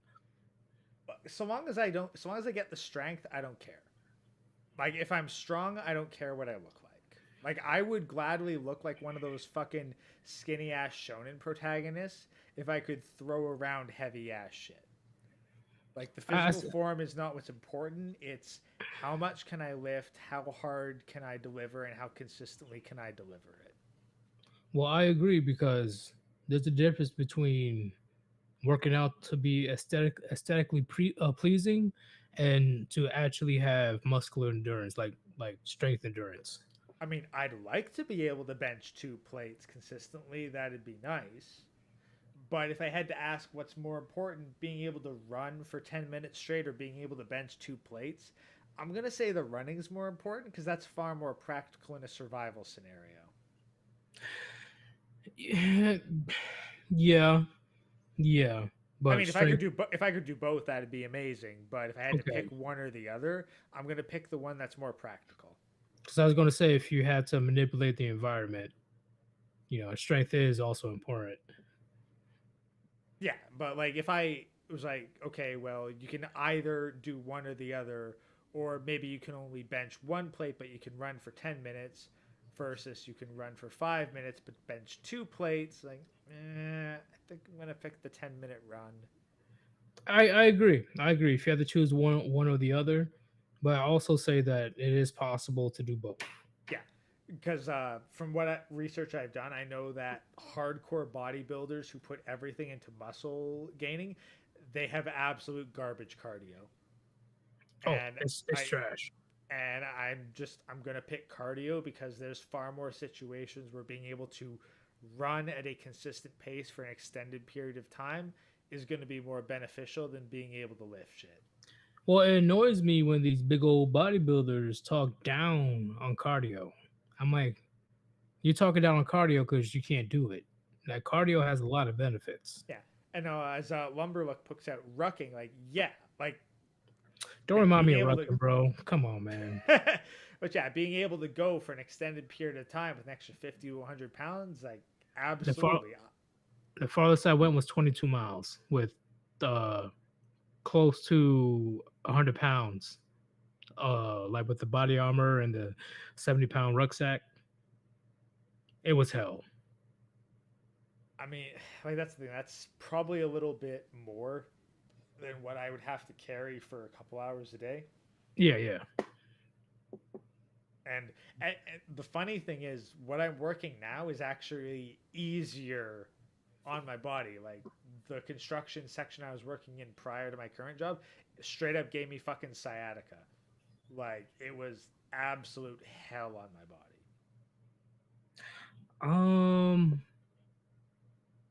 Herschel says I was able to run 6 miles a day when I was 280 pounds. That's That is impressive. fucking insane. Yeah, like fucking impressive, man. Congrats. So you had to been mostly muscle, cause, god damn. At the come very on. least, you had to have one hell of a core. Yeah, and your cardio has to be inhuman. Were you born in the mountains? Because that plays a part. People born in the mountains has way better cardio than people that are born in sea level. That would actually be interesting to talk to Chronic about, because I wouldn't be surprised if epigenetics plays a part in that. Like if you're born in a very thin atmosphere environment, certain genes activate to increase your lung capacity at an early age.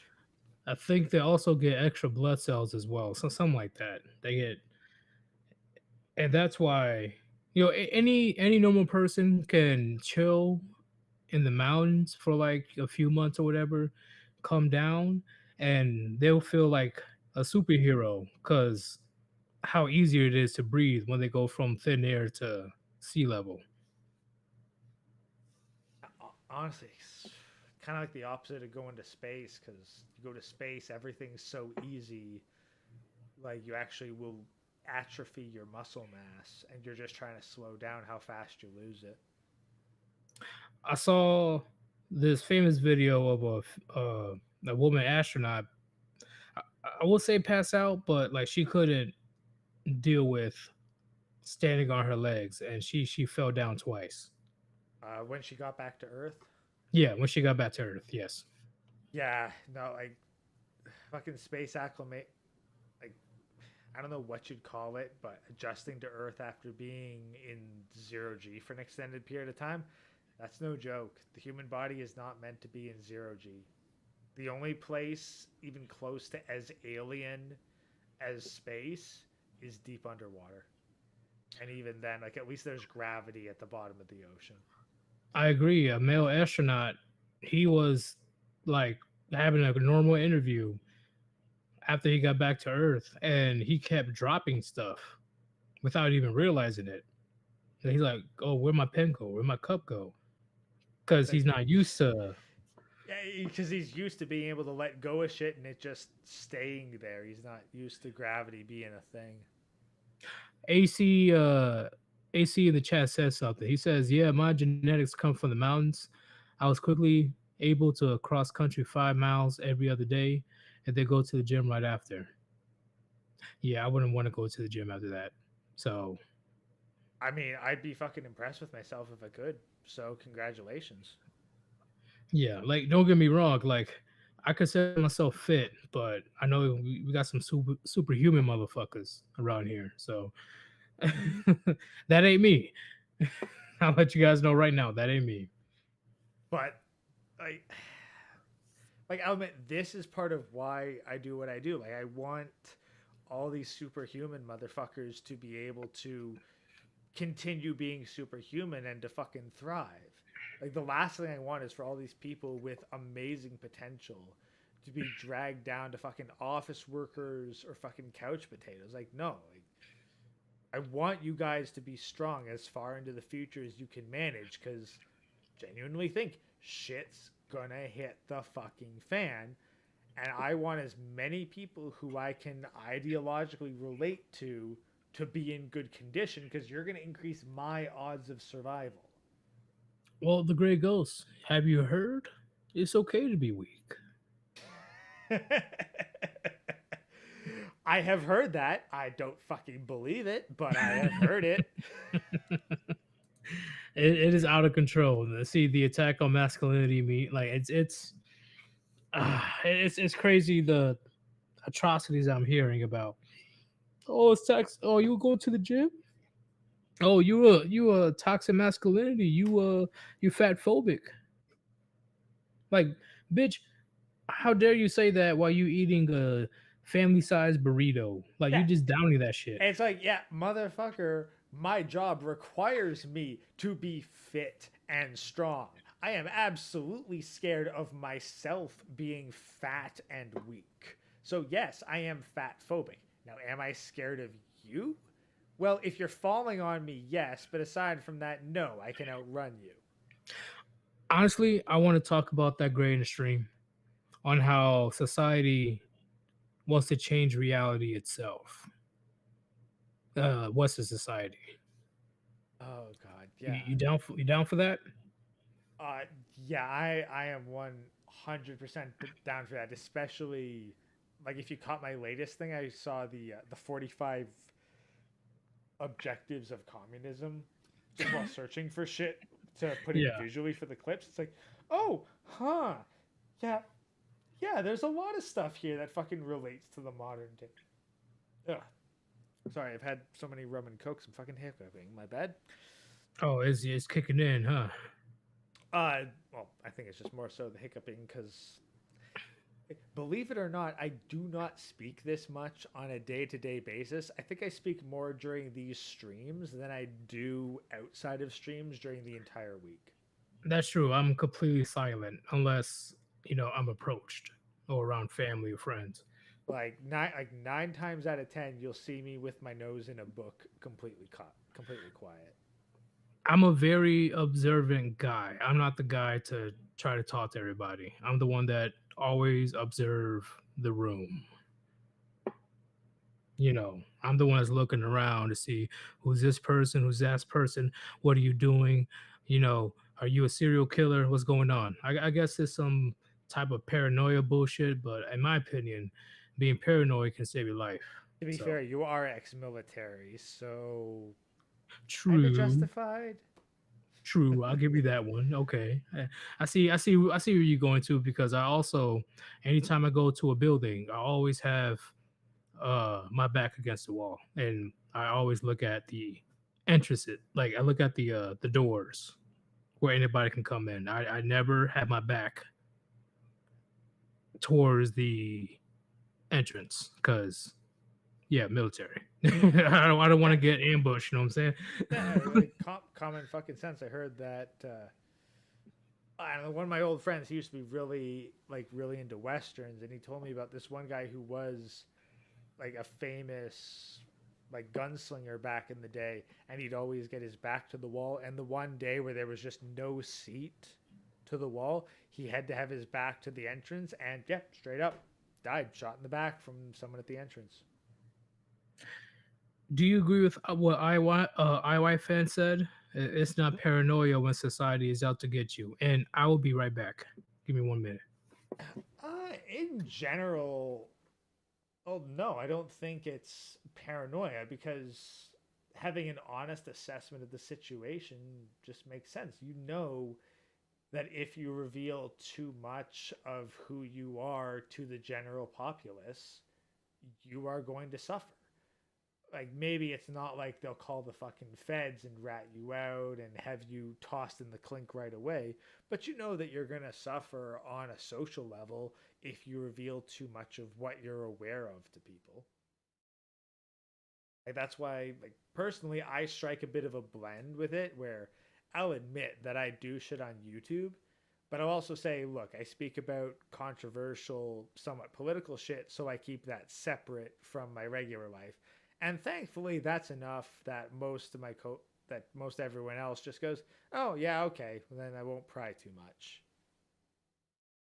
Like, because like, we know that like, even if people might accept some of the ideas, that if people who know my actual identity were to find this channel and they were to listen to everything I've said over the course of the several months that this channel's been around and the even longer that I've been speaking on Yeetus' stream, I'd very likely find myself out of a job, or at the very least find my continued employment very unpleasant. Yeah, because you're speaking the truth. That's how society, they love to live in their own delusional reality. Or the Sims, Oh, Sims. I have outright insulted the lifestyles that many of my coworkers live. Like, I could not blame them for being pissed off at me if they knew what I actually think. Like, that's just how it is. I get it. I agree. And to address Lego, he says, when I feel paranoid, I just lose my own appetite and have a hard time to focus. I will say you be hyper focused when you're paranoid. Well, that's the thing. If you lose appetite and have a hard time focusing like that, I would put more into the realm of terror. Yeah, paranoid is you are hyper, like you are focusing on everything. Yeah. Whereas, like, yeah, having a hard time focusing, I'd say that's probably because you're focusing on too much different shit at once. And once again, I understand what you're talking about, but I will say, yeah, you have to be like scared or terrified because paranoia, which what a lot of combat veterans go through, you are looking at everyone, everything, every place. And let's be honest, it's only paranoia if they're not out to get you. You know what? Touche. I wouldn't even call it paranoia. Yeah, you know?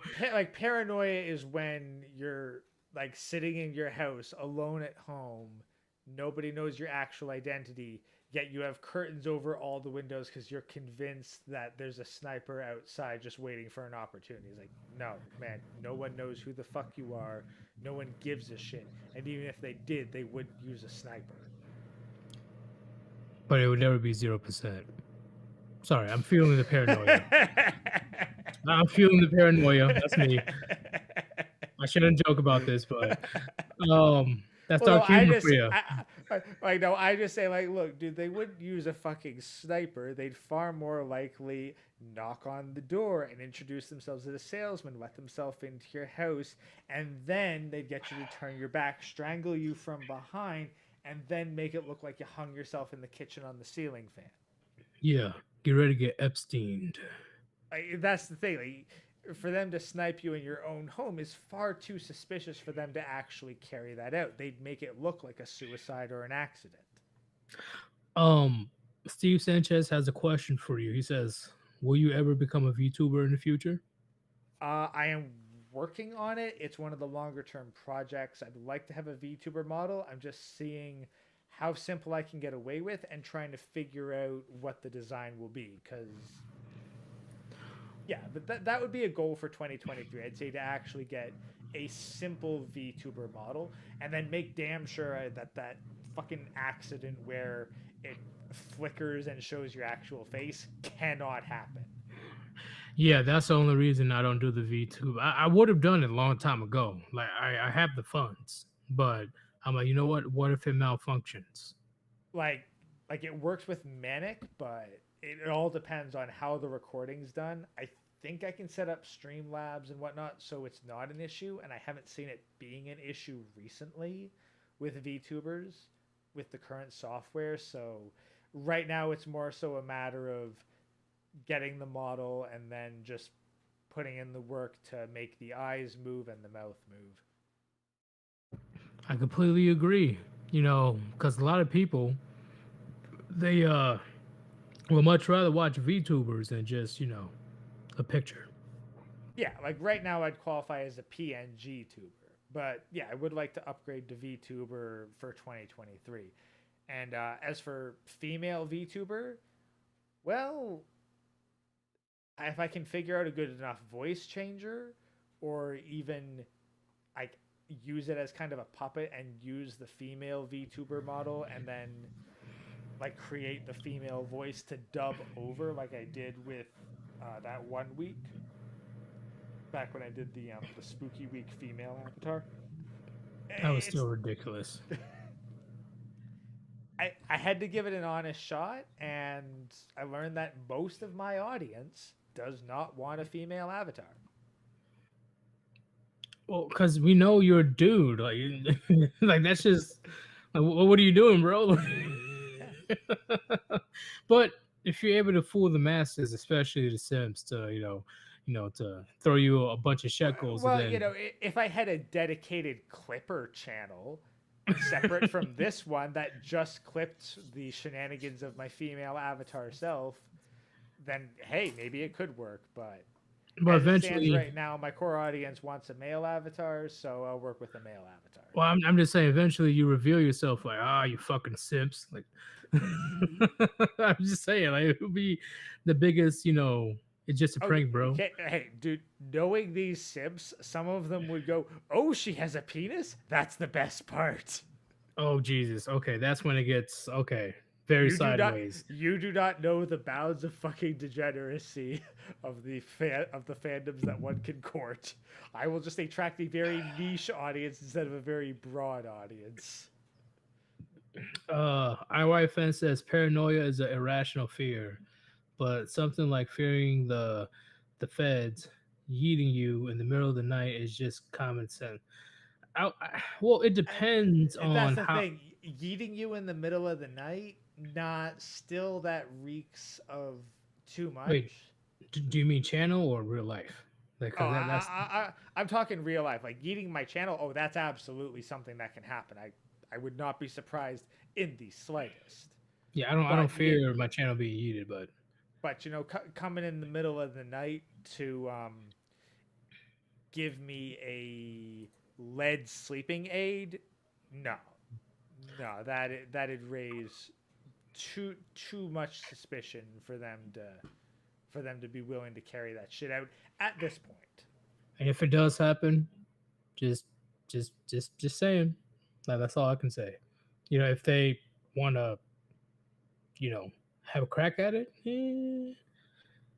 I can't say anything else, but I'm sure you guys know what I'm talking about.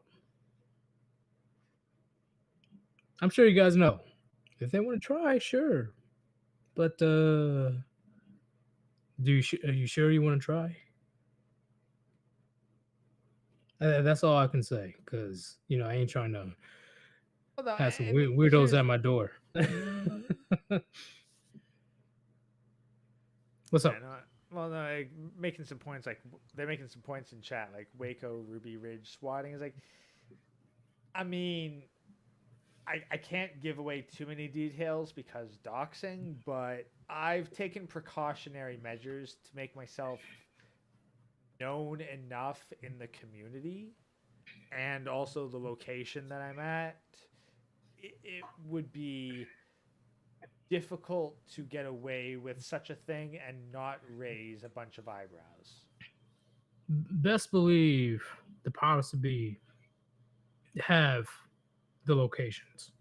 Let's keep it real. Yeah, like I say, they have my IP address. They Right. know where I am. So why would I have a rational fear? Like, I'm not scared of the fucking feds getting me. I'm scared of the fucking crazy people who live in my area finding out that I exist. Yeah, the rainbow haired motherfuckers. I'm far more scared of BLM and Antifa starting some shit than the feds. Because then I know for a fact it's going to be a life altering situation. That's the farthest I can say. That's It's the thing. Like we ain't hiding ourselves to get away from the government authorities. If they want to know, they will know. Yeah, they'll find us. Like, No fucking question. Like, I could fucking subscribe to as many VPNs as I want, and that might help a little bit. But I've been on here way too long and put out way too many videos. I'm sure I've been IP logged by a shit ton of places. It don't fucking matter. They know. If they want to know, they know. And really, all they got to do is go to any of the fucking online accounts I have. We know that they can go to fucking PayPal. I've taken PayPal donations. They know my address. They know my bank account. They can fuck me anytime they want. they know the taxes. Shit. They know my taxes. They know my SIN number. They've got me. Like, the feds know. And if they wanted to fuck me, they'd fuck me. But why would I they wouldn't even need to ice me. All they need to do is fuck my bank account. Yep, and that'll be a bad day. That'll be a very bad day. But why would I be afraid for speaking the truth? Because we have legit facts. Like, why would I be paranoid? Because I know that my shit can't be disputed. You know what I'm saying? Like, it can't be. Here's the thing. I just long since come to terms with a messy ass end due to political issues. It's just like, fuck it. Like, what the hell do I want to live another 50 to 60 years for if it means that I gotta like be under the fucking boot of Trudeau? Well, you will miss some chili. That'll be the sad part. I mean, yeah, there is a lot of nice food out there, but would you really but what would you rather do? Miss all the food or have all your food taste like Trudeau's bootstrap? Why you gotta put me in the box like that, bro? Come on, bro. But yeah, I'd much rather miss all the food. So all I know is that our message will live on. We've already affected a shit ton of people. So why would I be afraid? If my life cuts short, I know I did some type of right, not only in my personal life, but helping men wake up. Steve, to answer honestly, Mounties are far more likely to go to my family first and get them to interfere on behalf of the government. They're not going to go to me first. That's how they play games. Yeah. That's how they what? They're gonna get my family to monitor me and keep an eye on me and get information on me long before they directly confront me. Well, sir, you just spill the beans if the people only feed him mushroom flavored food. Yeah, I would much rather you blow my. I will fucking eat myself immediately. Like, look, I'm not gonna lie about this. If I am subject to legit fucking torture, I am not trained in that kind of shit. I am probably gonna spill everything I know. And that is why I make a damn good point of not knowing anything to spill.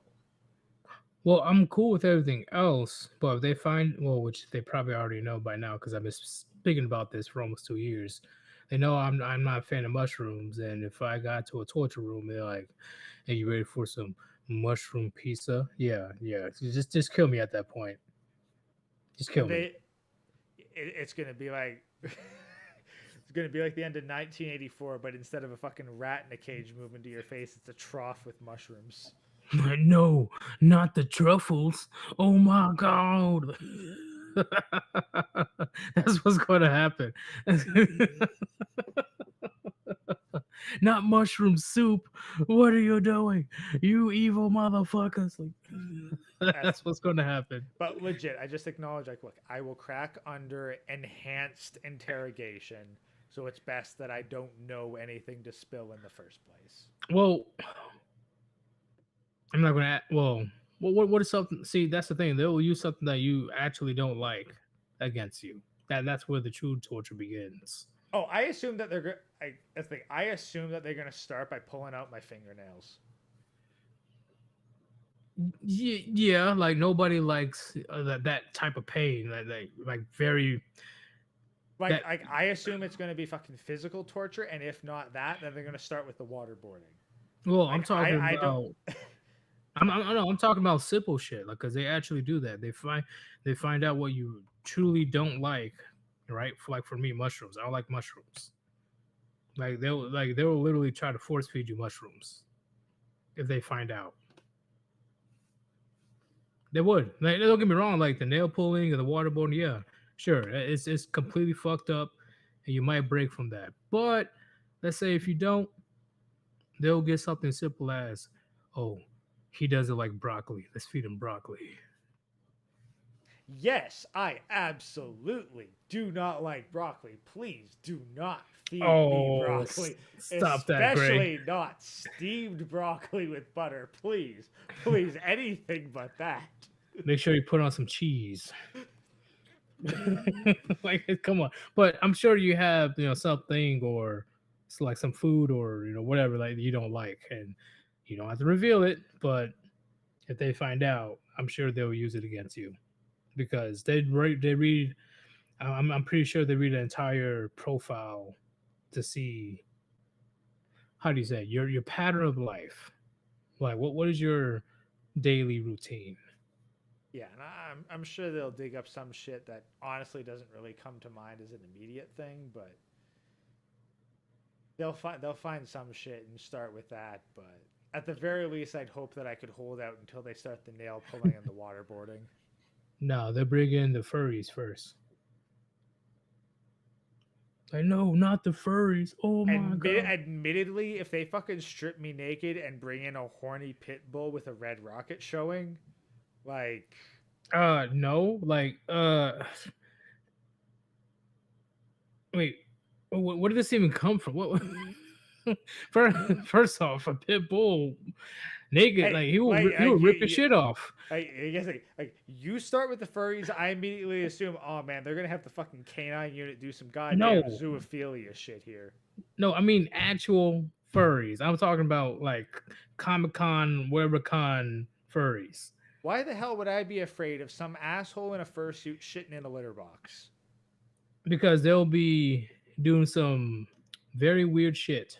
Like very, very weird. Like I don't know. I do not give a shit about some dude in a costume doing a fucking lap dance. What I do give a shit about is a horny fucking pit bull with a red rocket, and my ass is wide open. Oh my god, why are we talking about that? Come on, man. Like furry is one thing, but you're talking about a whole pit bull, bro.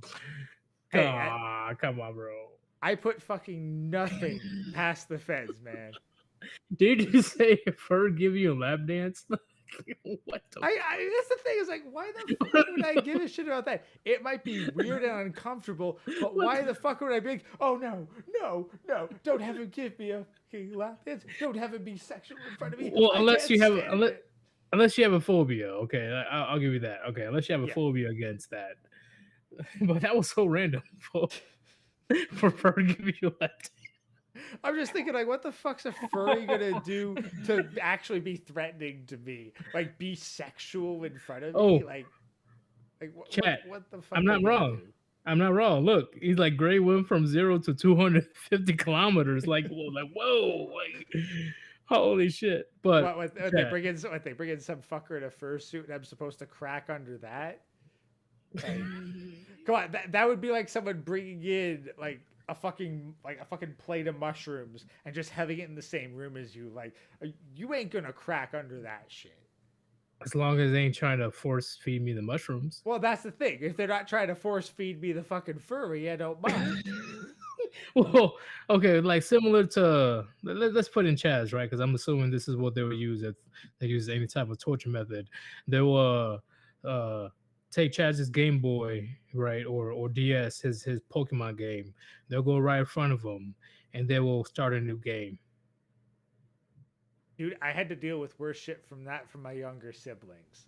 Like, I know, but no one there are few traumas further than you fucking picking up your Game Boy at the end of a fucking school day and finding a new save file where the fucking name is Y. No, I'm saying knowing Chaz, erasing his entire thing from Pokemon, because once again, like he loves that Pokemon stuff. They just erase it and just start Yeah. a new game. That'd be No, traumatizing to no, no, him. no. You see, that's not how you do it. You don't start a new game. What you do is you start up the saved game. You go to their Pokemon box, and you start releasing one by one their favorite Pokemon in front of them. If you do it all at once, it's all or nothing. You got to systematically torture them by taking away their best friends one at a time. Well, damn, you giving me some glowy vibes, bro. God damn, that you're very familiar with this. God, like that's evil. That's very evil. Shit, the damn, like one by one. Oh, is this your shiny Pikachu? This your starter Pokemon? Oh, you named him Mr. Fred. Oh, he must be so friendly with you. Oh, we'll save him for later. Who's the first one you caught? Oh, it must have been this Pidgey's that starter Pokemon. Ooh, Mr. Bird. Oh, Mr. Bird. You must have had such a. He is in the Elite Four registry. Wow, you took him all the way to the end of the game, didn't you? Well, Mr. Bird has a family and he's got to go be with them, so he's gone. Bye bye, Mr. Bird. Well, here's the thing. Note to self, if you got fucking Pokemon, destroy your goddamn game cartridge before I become your torturer. I will drag that shit out. But when it comes to the grifting part, what's the overall, well, how would you summarize this discussion? Like, what's your point of view after this conversation? It's the value of the product has to be less important than the perceived value of the validation.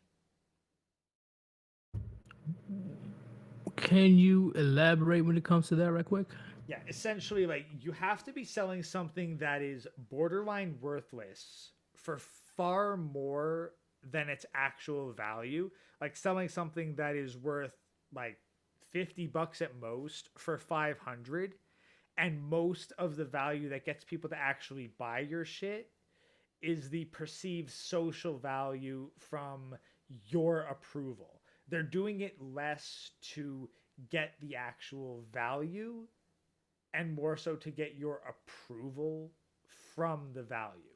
Like people aren't buying into like Anthony Dream Johnson because his shit is fucking proven to work. No, they're buying into the illusion that it will work and that they will become masculine, not because they're actually going to get their shit. Because if they actually wanted the value, you can get the exact same thing for dirt cheap. Same with an e-thought. If you want fucking titty pics, you can get those on the internet for free. You don't need to blow $500 or buy the bitch a Tesla. You can get titty pics of a fucking hot chick for dirt cheap on the internet. You're doing it because you want that person to give you a pat on the head and say you're a good boy. I definitely agree. You definitely put it that way. And also, I want to say, I'm a caveat on what you just said. It's also when it comes to your intentions, chat. Your intentions and your ethics when it comes to this grifting. So when it becomes about you, you're a grifter. When it becomes about benefiting your customers or people in general, you're not a grifter. And when what's up? If you provide a legitimate product, it's like, look, I am going to sell you a workout routine that will get you jacked if you follow this diet plan and stay with it consistently. And that is exactly what you provide. You provide the fucking diet plan, you provide the workout program, and you provide it for a reasonable price. Like, ideally, I think under $100 is fairly reasonable for handing someone a workout plan and not being their personal trainer. But if you're charging $500 per hour for a consultation to give them something, to give them fucking half-assed information, then you're a fucking grifter. Yeah, you're not trying to help, man. You're not trying to help, man. Especially when it comes to the inflation that's getting worse by the day, and you get these outrageous prices. You're all about yourself. You ain't trying to help, man. And And like they this, hate it when they get called out. and that's the thing. I as someone who, like, I supplement the expenses for this hobby, and that's the thing. Like, this stuff on YouTube, the fucking Mid-Journey subscription, the premium Streamlabs, which allows me to multi-stream, like all that stuff, like that is expenses that I will gladly like shoulder myself, and you guys supplement that because it's a hobby. It is not something that I am trying to turn a profit off of. This is not my fucking primary income. This is not my business. Agreed. This is just a passion of mine. You know, I'm very passionate about this. If I was trying to make serious bank off of this, I wouldn't be doing all this streaming stuff. I'd honestly probably be devoting more time into game development and trying to create an actual product to package and sell. Oh, there'd be so many paywalls. It would not be even funny if I was doing something like, I don't know, gaming or something else. But once Oh again, no, I'm just thinking game. I'm just thinking game dev. I'm honestly, I'd like to work on that over the next year. Like I got a good amount of liquid cash for Christmas, so I picked up a whole bunch of fucking assets. So I think it'd be nice to try to create some like warband specific like platformer games and whatnot, because I didn't really get much done in 2022, and I kind of regret that. well, 2022 was like freaking crazy in itself. But what we're trying to say is, chat. What we're trying to say is, when it comes to these grifty things, you see the clear difference between my channel and Grace channel and John Anthony Lifestyle and the what's his name? The Dream guy. Dream Yeah. Johnson. You see a clear difference. Do you see us completely attacking you personally? Like, please show me where I attack somebody personally, just out of nowhere. Hey, to be What's fair, up? I told that motherfucker who told me I was pronouncing pho wrong to suck my dick, and I stand by that. I Well- did not fucking learn Vietnamese to be told that I'm mispronouncing pho when I should be saying pho. That's Pho. It's pho. That's different. All right, like that's a whole different conversation. I'm talking about the manosphere sense. Yeah. Oh, you still hung up on that, huh? You ask like where I personally attack somebody, like I don't even know who fucking said that, but if someone's gonna question my pronunciation of that shit when I goddamn learned Vietnamese to learn how to pronounce that shit and order it in Vietnamese in Vietnam, fuck you. Your goddamn certified faux bullshit is fucking faux FAUX. But chat, you gotta understand. AC don't start. Look at count because he's not a real person. yeah, like what other people say, like Rishi's not a real mushroom. I don't know why they say that, but look at my channel. Look at John Anthony Lifestyle's channel. Look at Chronic's channel. Look at Anthony Dream Johnson's channel. Look at under Chronic's channel. Look at Femme Sapien or what's his name? Damn, I forgot his name. But all these grifters, you can clearly see that they're grifters because they're not here for you, because they're quick to talk shit to you if you have any type of criticism about what they have to say. And especially if you're not giving them money, they're quick to go for the personal route. Say you're an incel, you're fat, you're this and that. No different than the simps and the PUAs and the feminists are out there in this manosphere. But we are here for you. Because once again, please show me where the warband or me or Hammerhand, we peer pressure you guys, or we force you guys to donate any type of income. That's the thing. If someone wants a private consultation, just hit me up on Discord or Gilded. There's no paywall that shit. I might not be able to do anything, but I ain't gonna fucking charge you for asking. Exactly. Please show me where I'm gonna, like, do you know how many hours I put into this channel? Like, you guys need to understand how many hours I put into this Sir Yeetus channel. Well, let's be And honest. not once. Like over 200 streams, average of 3 hours a stream, 600 fucking hours plus. So yeah. Exactly. And not once I told you guys, oh, I'm not gonna continue this streaming thing until you give me more likes, more money, more this, more that. Because I'm actually here for you guys. I'm actually caring that you guys actually understand the message that you are worth a lot more than society tells you. You have a choice to be part of this concentric system or not. What I mean by that, I mean getting married. They hate channels like ours. They hate it. So you guys need to understand there's a clear fucking difference. And here's the Because thing, even if we were 100% acting in self-interest, the question is that beneficial to you or not? Like, if it was genuinely beneficial for you guys to be enslaved to this gynocentric society, that would be one thing. But it doesn't matter if we are 1000% in pure self-interest and we don't give a fuck about you. If what we say is beneficial to you subjectively, why does why we do this care? Like, why does it matter? You benefit from what we say. Why should it matter why we say it? exactly. And now one time we hid the information from you. Not once. Everything is free to you. Everything.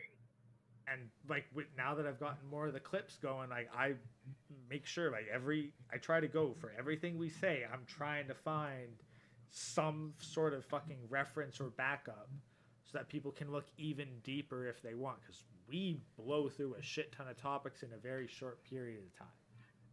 And also, how you know that we ain't trying to grift you guys? Look at all the topics that we talk about. There's barely any live stream that's similar with one another. I always try to touch on every single aspect of male issues and societal issues that has to do with men. And when one of us doesn't know as much, like, we'll say as much and then listen to the other and provide our own insight. Like, we're not pretending to be experts on everything under the sun. We know our limits and we're willing to learn. You guys need to understand that I can give two shits about your money. And what I mean by that is I'm not here. My top priority is not to I'm not trying to reach into your pockets. That's not my priority. Because once again, first off, I got my own shit.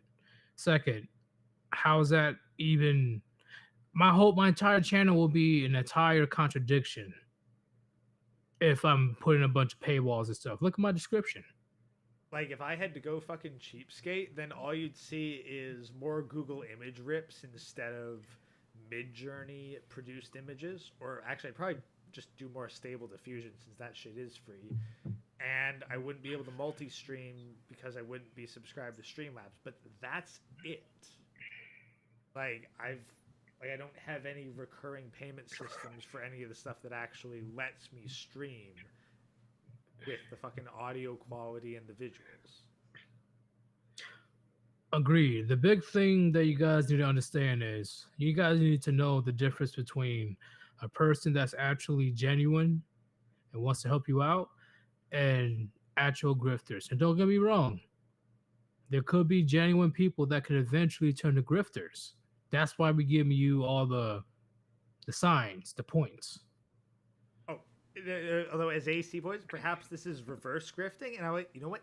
Yes, this is reverse because it's not about us getting money; it's about taking money away from people we hate. I agree. Because if you're going to invest your hard-earned money in this inflation, at least give it to people that actually gives a fuck. Like that's the thing. Like I don't care if you don't give me money. I just don't want you giving Anthony Dream Johnson money. I'd much rather you fucking okay. Like I'll be honest. If you're gonna give your money to a fucking PUA, do everyone else a favor and just set that shit on fire. You will actually provide more value by literally burning your cash than giving it to a PUA. Right. Not just Anthony Dream Johnson, but if you give money to Cuck Murphy, give money to John Anthony Lifestyle, give money to Playing with Fire, you can give money to Roma Army, Just Pearly Things, Fem Sapien. I can keep going. Because like, here's the thing. Because if you give your money away to one of these people, you will gain absolutely nothing. If you set your money on fire, you will reduce the money supply, thereby making all of your other money worth more, even if it's just by a fraction of a percent. Because once again, not one of us would ever, at least right now, to my knowledge, would never pressure you guys or force you guys to give us money. Like it's so stupid. It's so stupid to me. Because if you're generally in the manosphere and in the manosphere you generally trying to help men, why not just give them the information? Why are you trying to dig into their pockets? Like that's the thing. Like I want you guys to be investing. It's like if you told me that Gray, I was gonna drop you $50, but instead I dropped it into military rations and spring water to prep for hard times, I'd be like, fuck yes, that is a good investment of your money. You go, you do that. Agreed. This donation thing is an option for a reason. Okay. You worry about you first and the people that you have to take care of. Yeah, After that, you look after yourself, your families, get clear of all your debts, make sure you got enough of a nest egg that you're not going to be under pressure for work. And then if you've got some extra spending cash and you're like, you know what? I could buy an extra bottle of booze, but I'd rather do it to ensure higher quality content production on this YouTube channel I like. I'll toss it their way. Thank you, great. I am fucking grateful. But that's it. that's it. And that's your choice. Like this is meant to be a luxury. Do not treat it as anything essential. You have other more important shit to deal with in your life than a bunch of fucking assholes saying shit on the internet. You guys need to understand, at least when it comes to channels like me and Gray, you're not here for us. We are here for you. That's what you guys need to understand. And the very fact that you guys will spend hour plus out of your day to come and listen to us talk, we appreciate that shit. Y'all could be getting very important sleep right now, and you're not. You're listening to us. So thank you. Ash has something to say. Ash says, if I'm being brutally honest, the warband can be technically called the grifters because, or since, they can earn from donation, but it's still a donation, a voluntary transaction. The customer enjoyed your service and you get tips. You did not get the whole premises of what a grifter is. Well, that was very much the point of the stream, just to figure out like where Yeah. a grifter ends and a financed content producer begins. I'd actually point to a Little Rascals short for it. The I'll be right back. Give me 1 minute. The idea of pay as you exit, where you're not paying up front to join this stream. Like you are paying if you find it satisfying, but people can absolutely like do it for free. And it's not even like as predatory as a gacha game, because we are offering the same content to the free to play people and the fucking whales.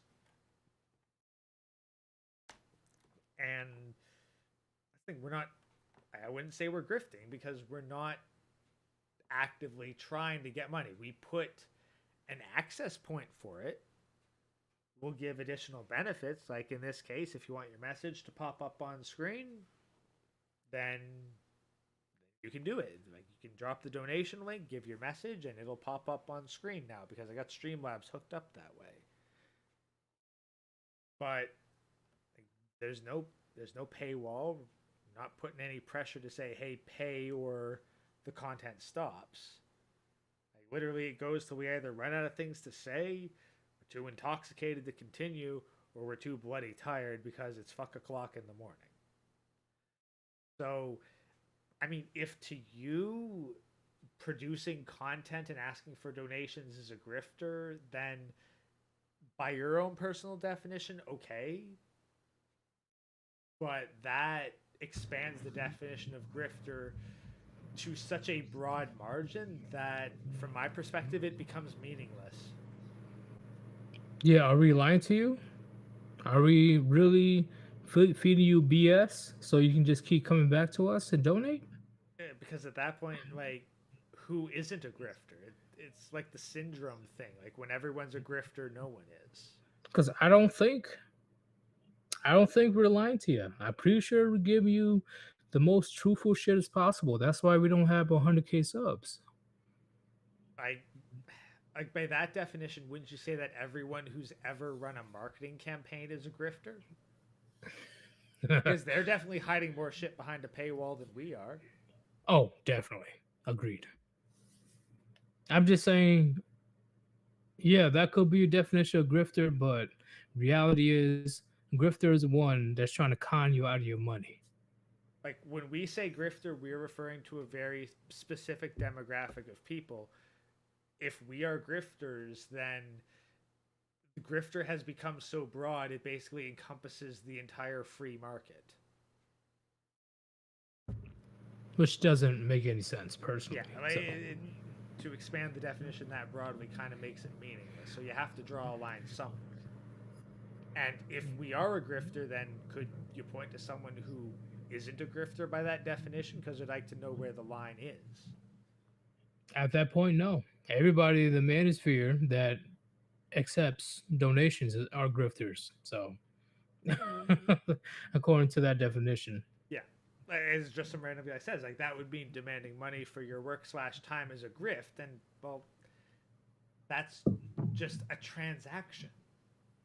Like, that would mean that saying that your time is, that your time and effort is worth something is a grift. And it's like, that's the entire basis of work. It makes all goods and services essentially a grift, which means that grift has no meaning.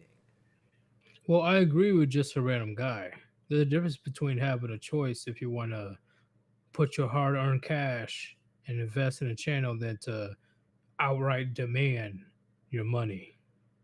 It's like the difference between like being able to pay after you go into a grocery store and pick out your groceries versus having to pay before you can even enter the store and see what's there. My bad, I was burping. I agree with you saying. Like imagine like, hey, you can buy $50 worth of shit from this store. Either you buy less than that and you get your change as you exit, or you dump $50 at the start, and regardless of what you pick up, that's what you have to. That's what you paid on the way out. I see what you're saying. I'm address Jerry K. He says, "What is your time worth to you?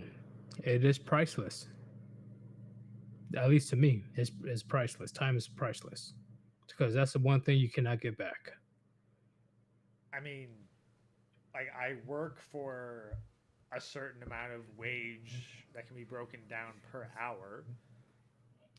Like so my time and effort is worth a certain amount, but I come out here, I'm not expecting a return.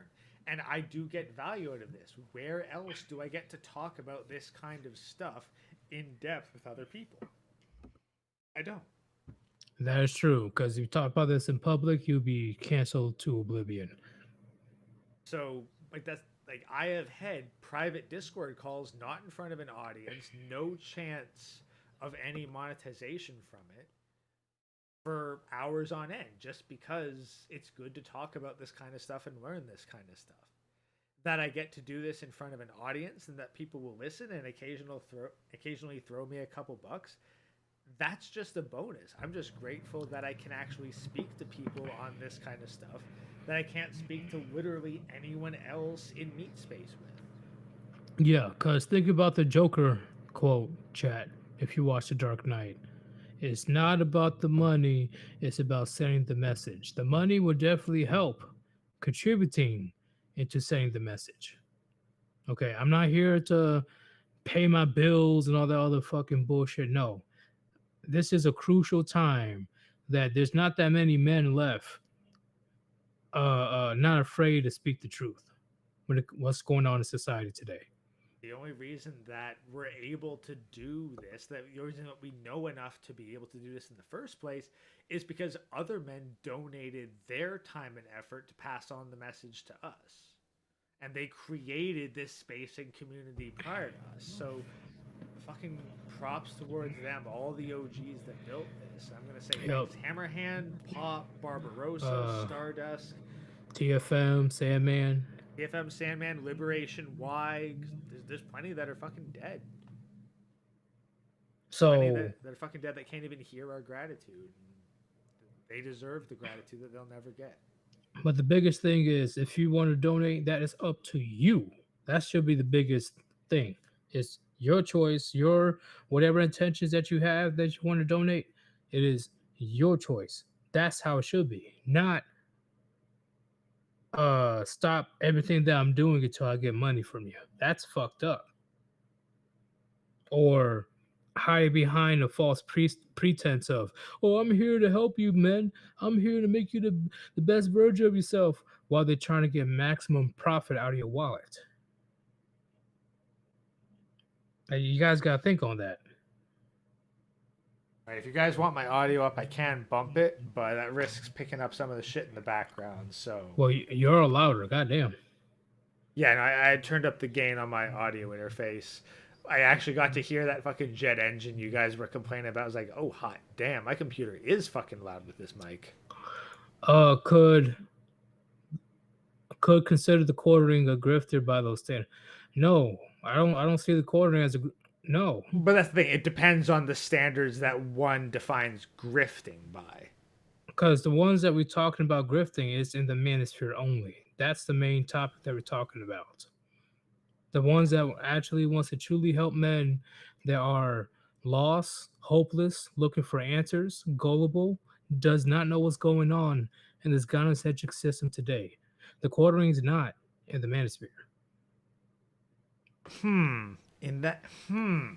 I wonder, could we consider, like, in the market of supply and demand, does the grifter work to create the demand?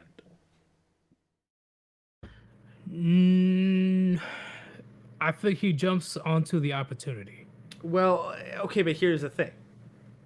So let's look at the grifter as one who gives bad dating advice. They're not trying to solve the problem, they're trying to perpetuate the problem. Therefore, taking their advice increases the demand for what they're offering, because they're offering a solution to a problem that they themselves are creating. Well, at least at first they find that there's a market in this certain area. Then I agree with you. Like later on, they will just continue to not give a solution and prolong the problem so they can get maximum profit. You know, that's the thing. I'd say that definitely one of the key differences would be that a non-grifter genuinely seeks to reduce demand. Because if our message no longer needed to get out there, then we would have very minimal to no audience. I completely agree. Like, for example, the successful people off of Shark Tank, one of them had the sponge, the smiley sponge. I forgot who that dude names was. He is one of or the most successful product off of Shark Tank. And yeah, he makes like not billions, he makes multi-millions, but his profit definitely went down, but he doesn't care at that point because he solved the problem, he made a lot of money, he's content in where he's at. And that's definitely a non-grifter at that point.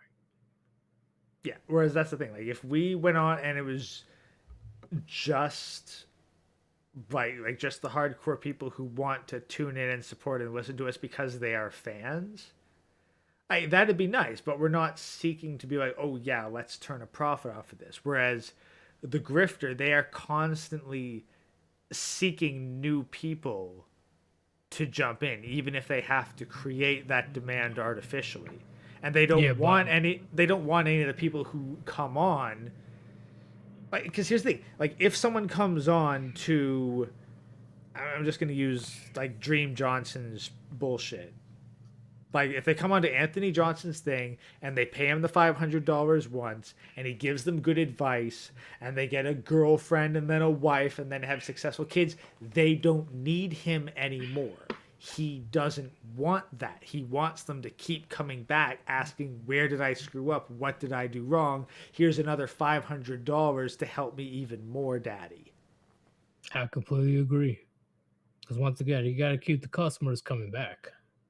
Like if guys come into these, like your channel and my channel, and go, what the fuck is going on? And we're like, look, here's what the fuck is going on. And they go, oh, that's what the fuck is going on.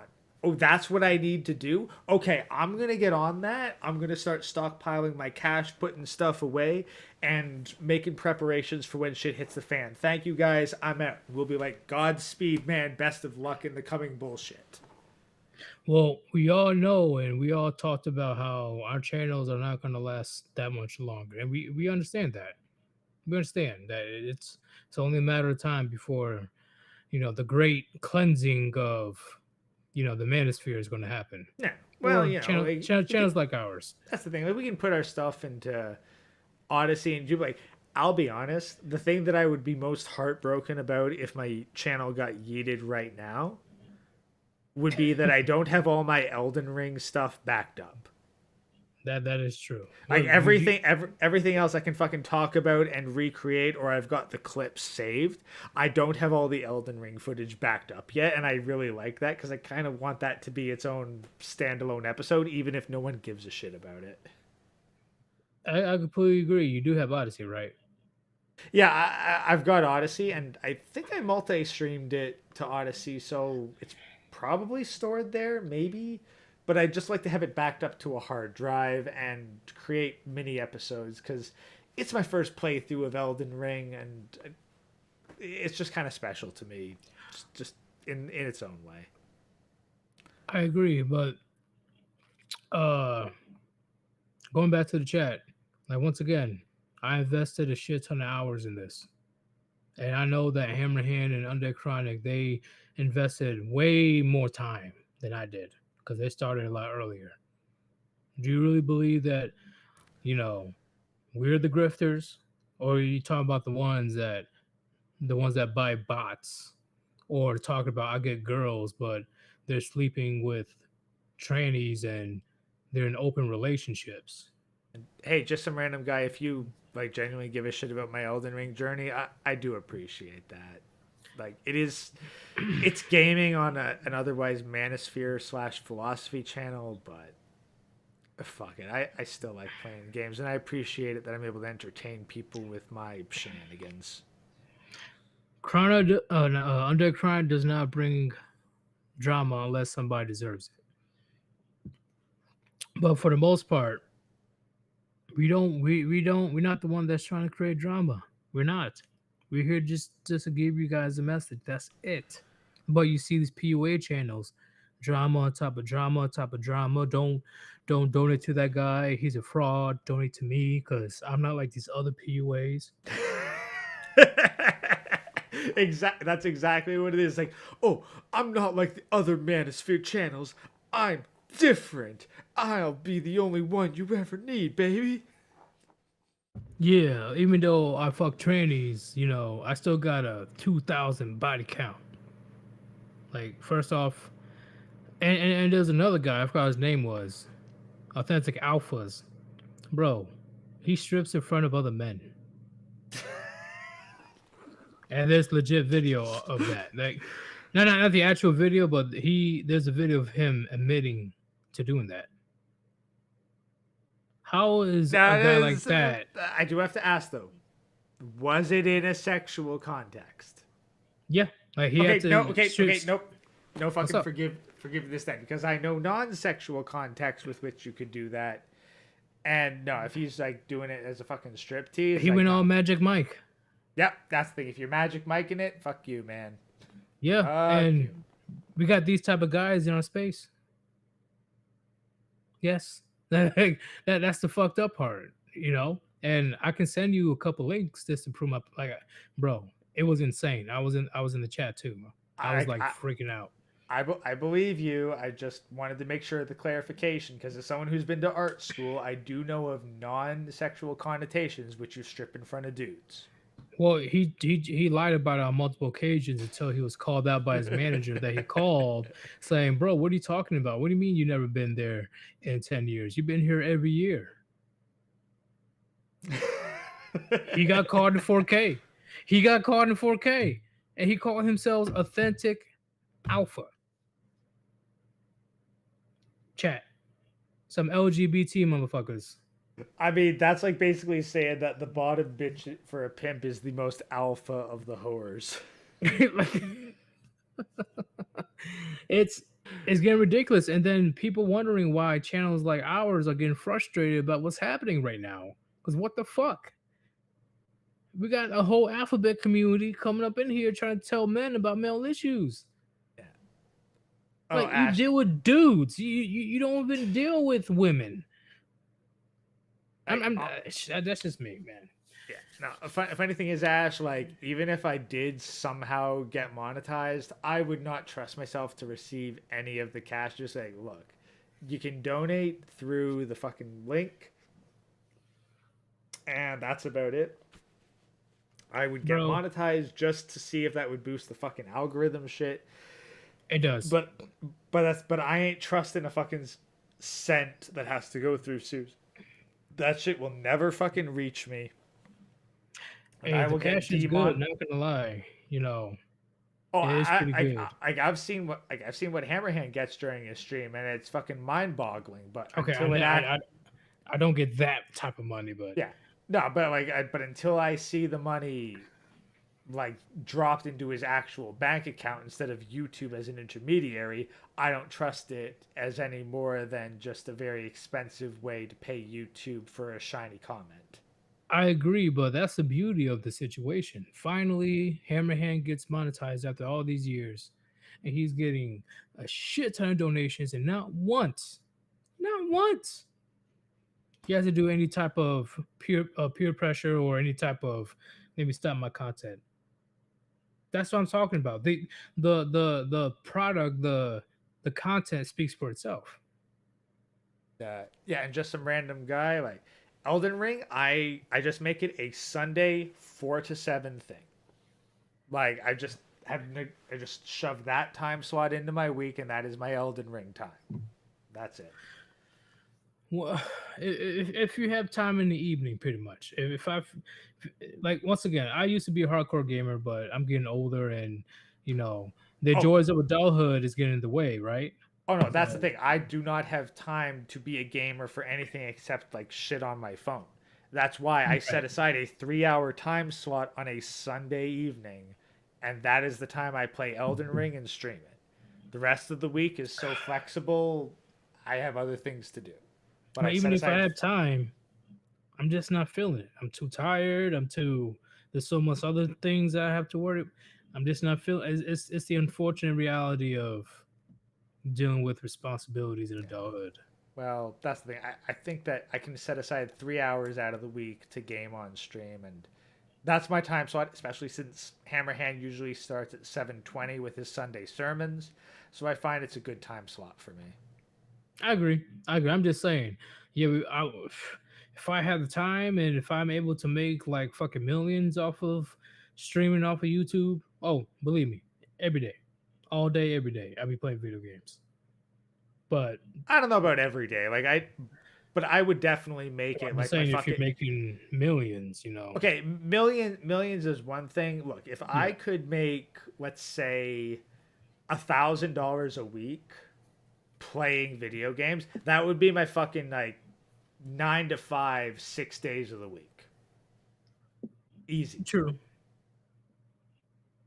But agree. that's unreliable income, so I'll stick to my regular. Oh, it's not quite 9 to 5. It's more than that. But I'll stick to my regular fucking job, dawn till dusk, and then I'll set aside my nice little spot on the weekends to enjoy gaming with the people who are kind enough to watch and comment. Well, just a random guy. Are you saying that I'm trying to be somebody else?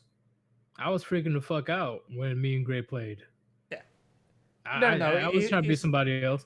Like, I'm here trying not to die with this big old giant. Like I was screaming. yeah, I remember screaming like a little bit. I'm like, oh my god, yeah. like oh, like I was going crazy. I was like, Nah, oh it's probably more so compared to other gaming streamers where they're yeah, yeah, trying yeah, to yeah.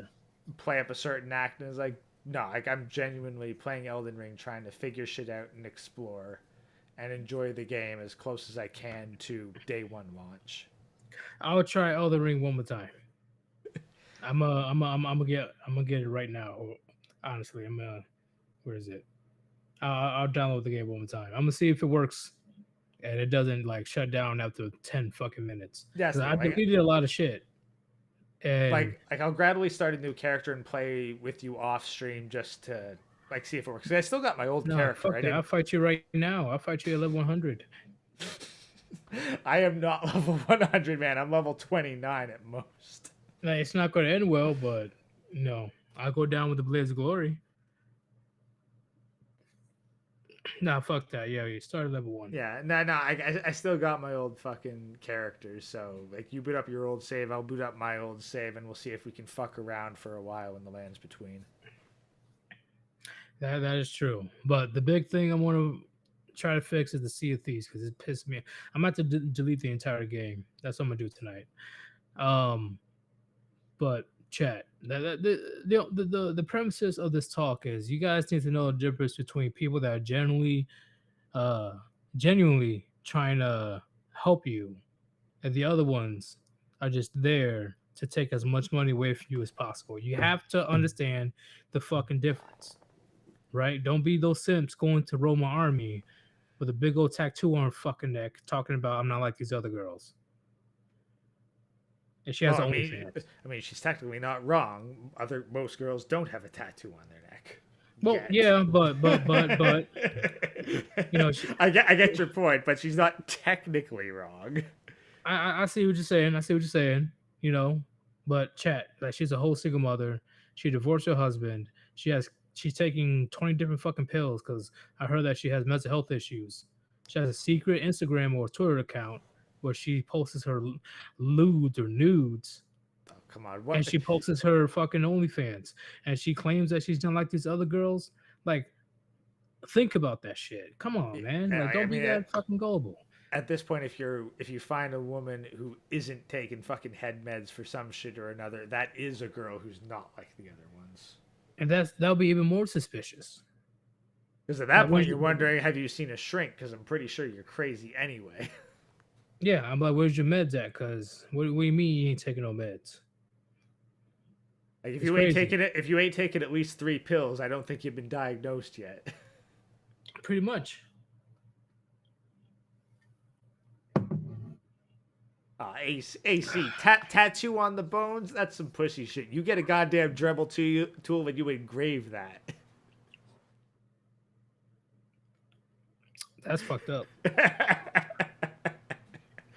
But are you good to go when it comes to this conversation? Or oh god, yeah, we've been at this for like almost 4 fucking hours. I really appreciate both you and Chaz coming on and talking about all this stuff.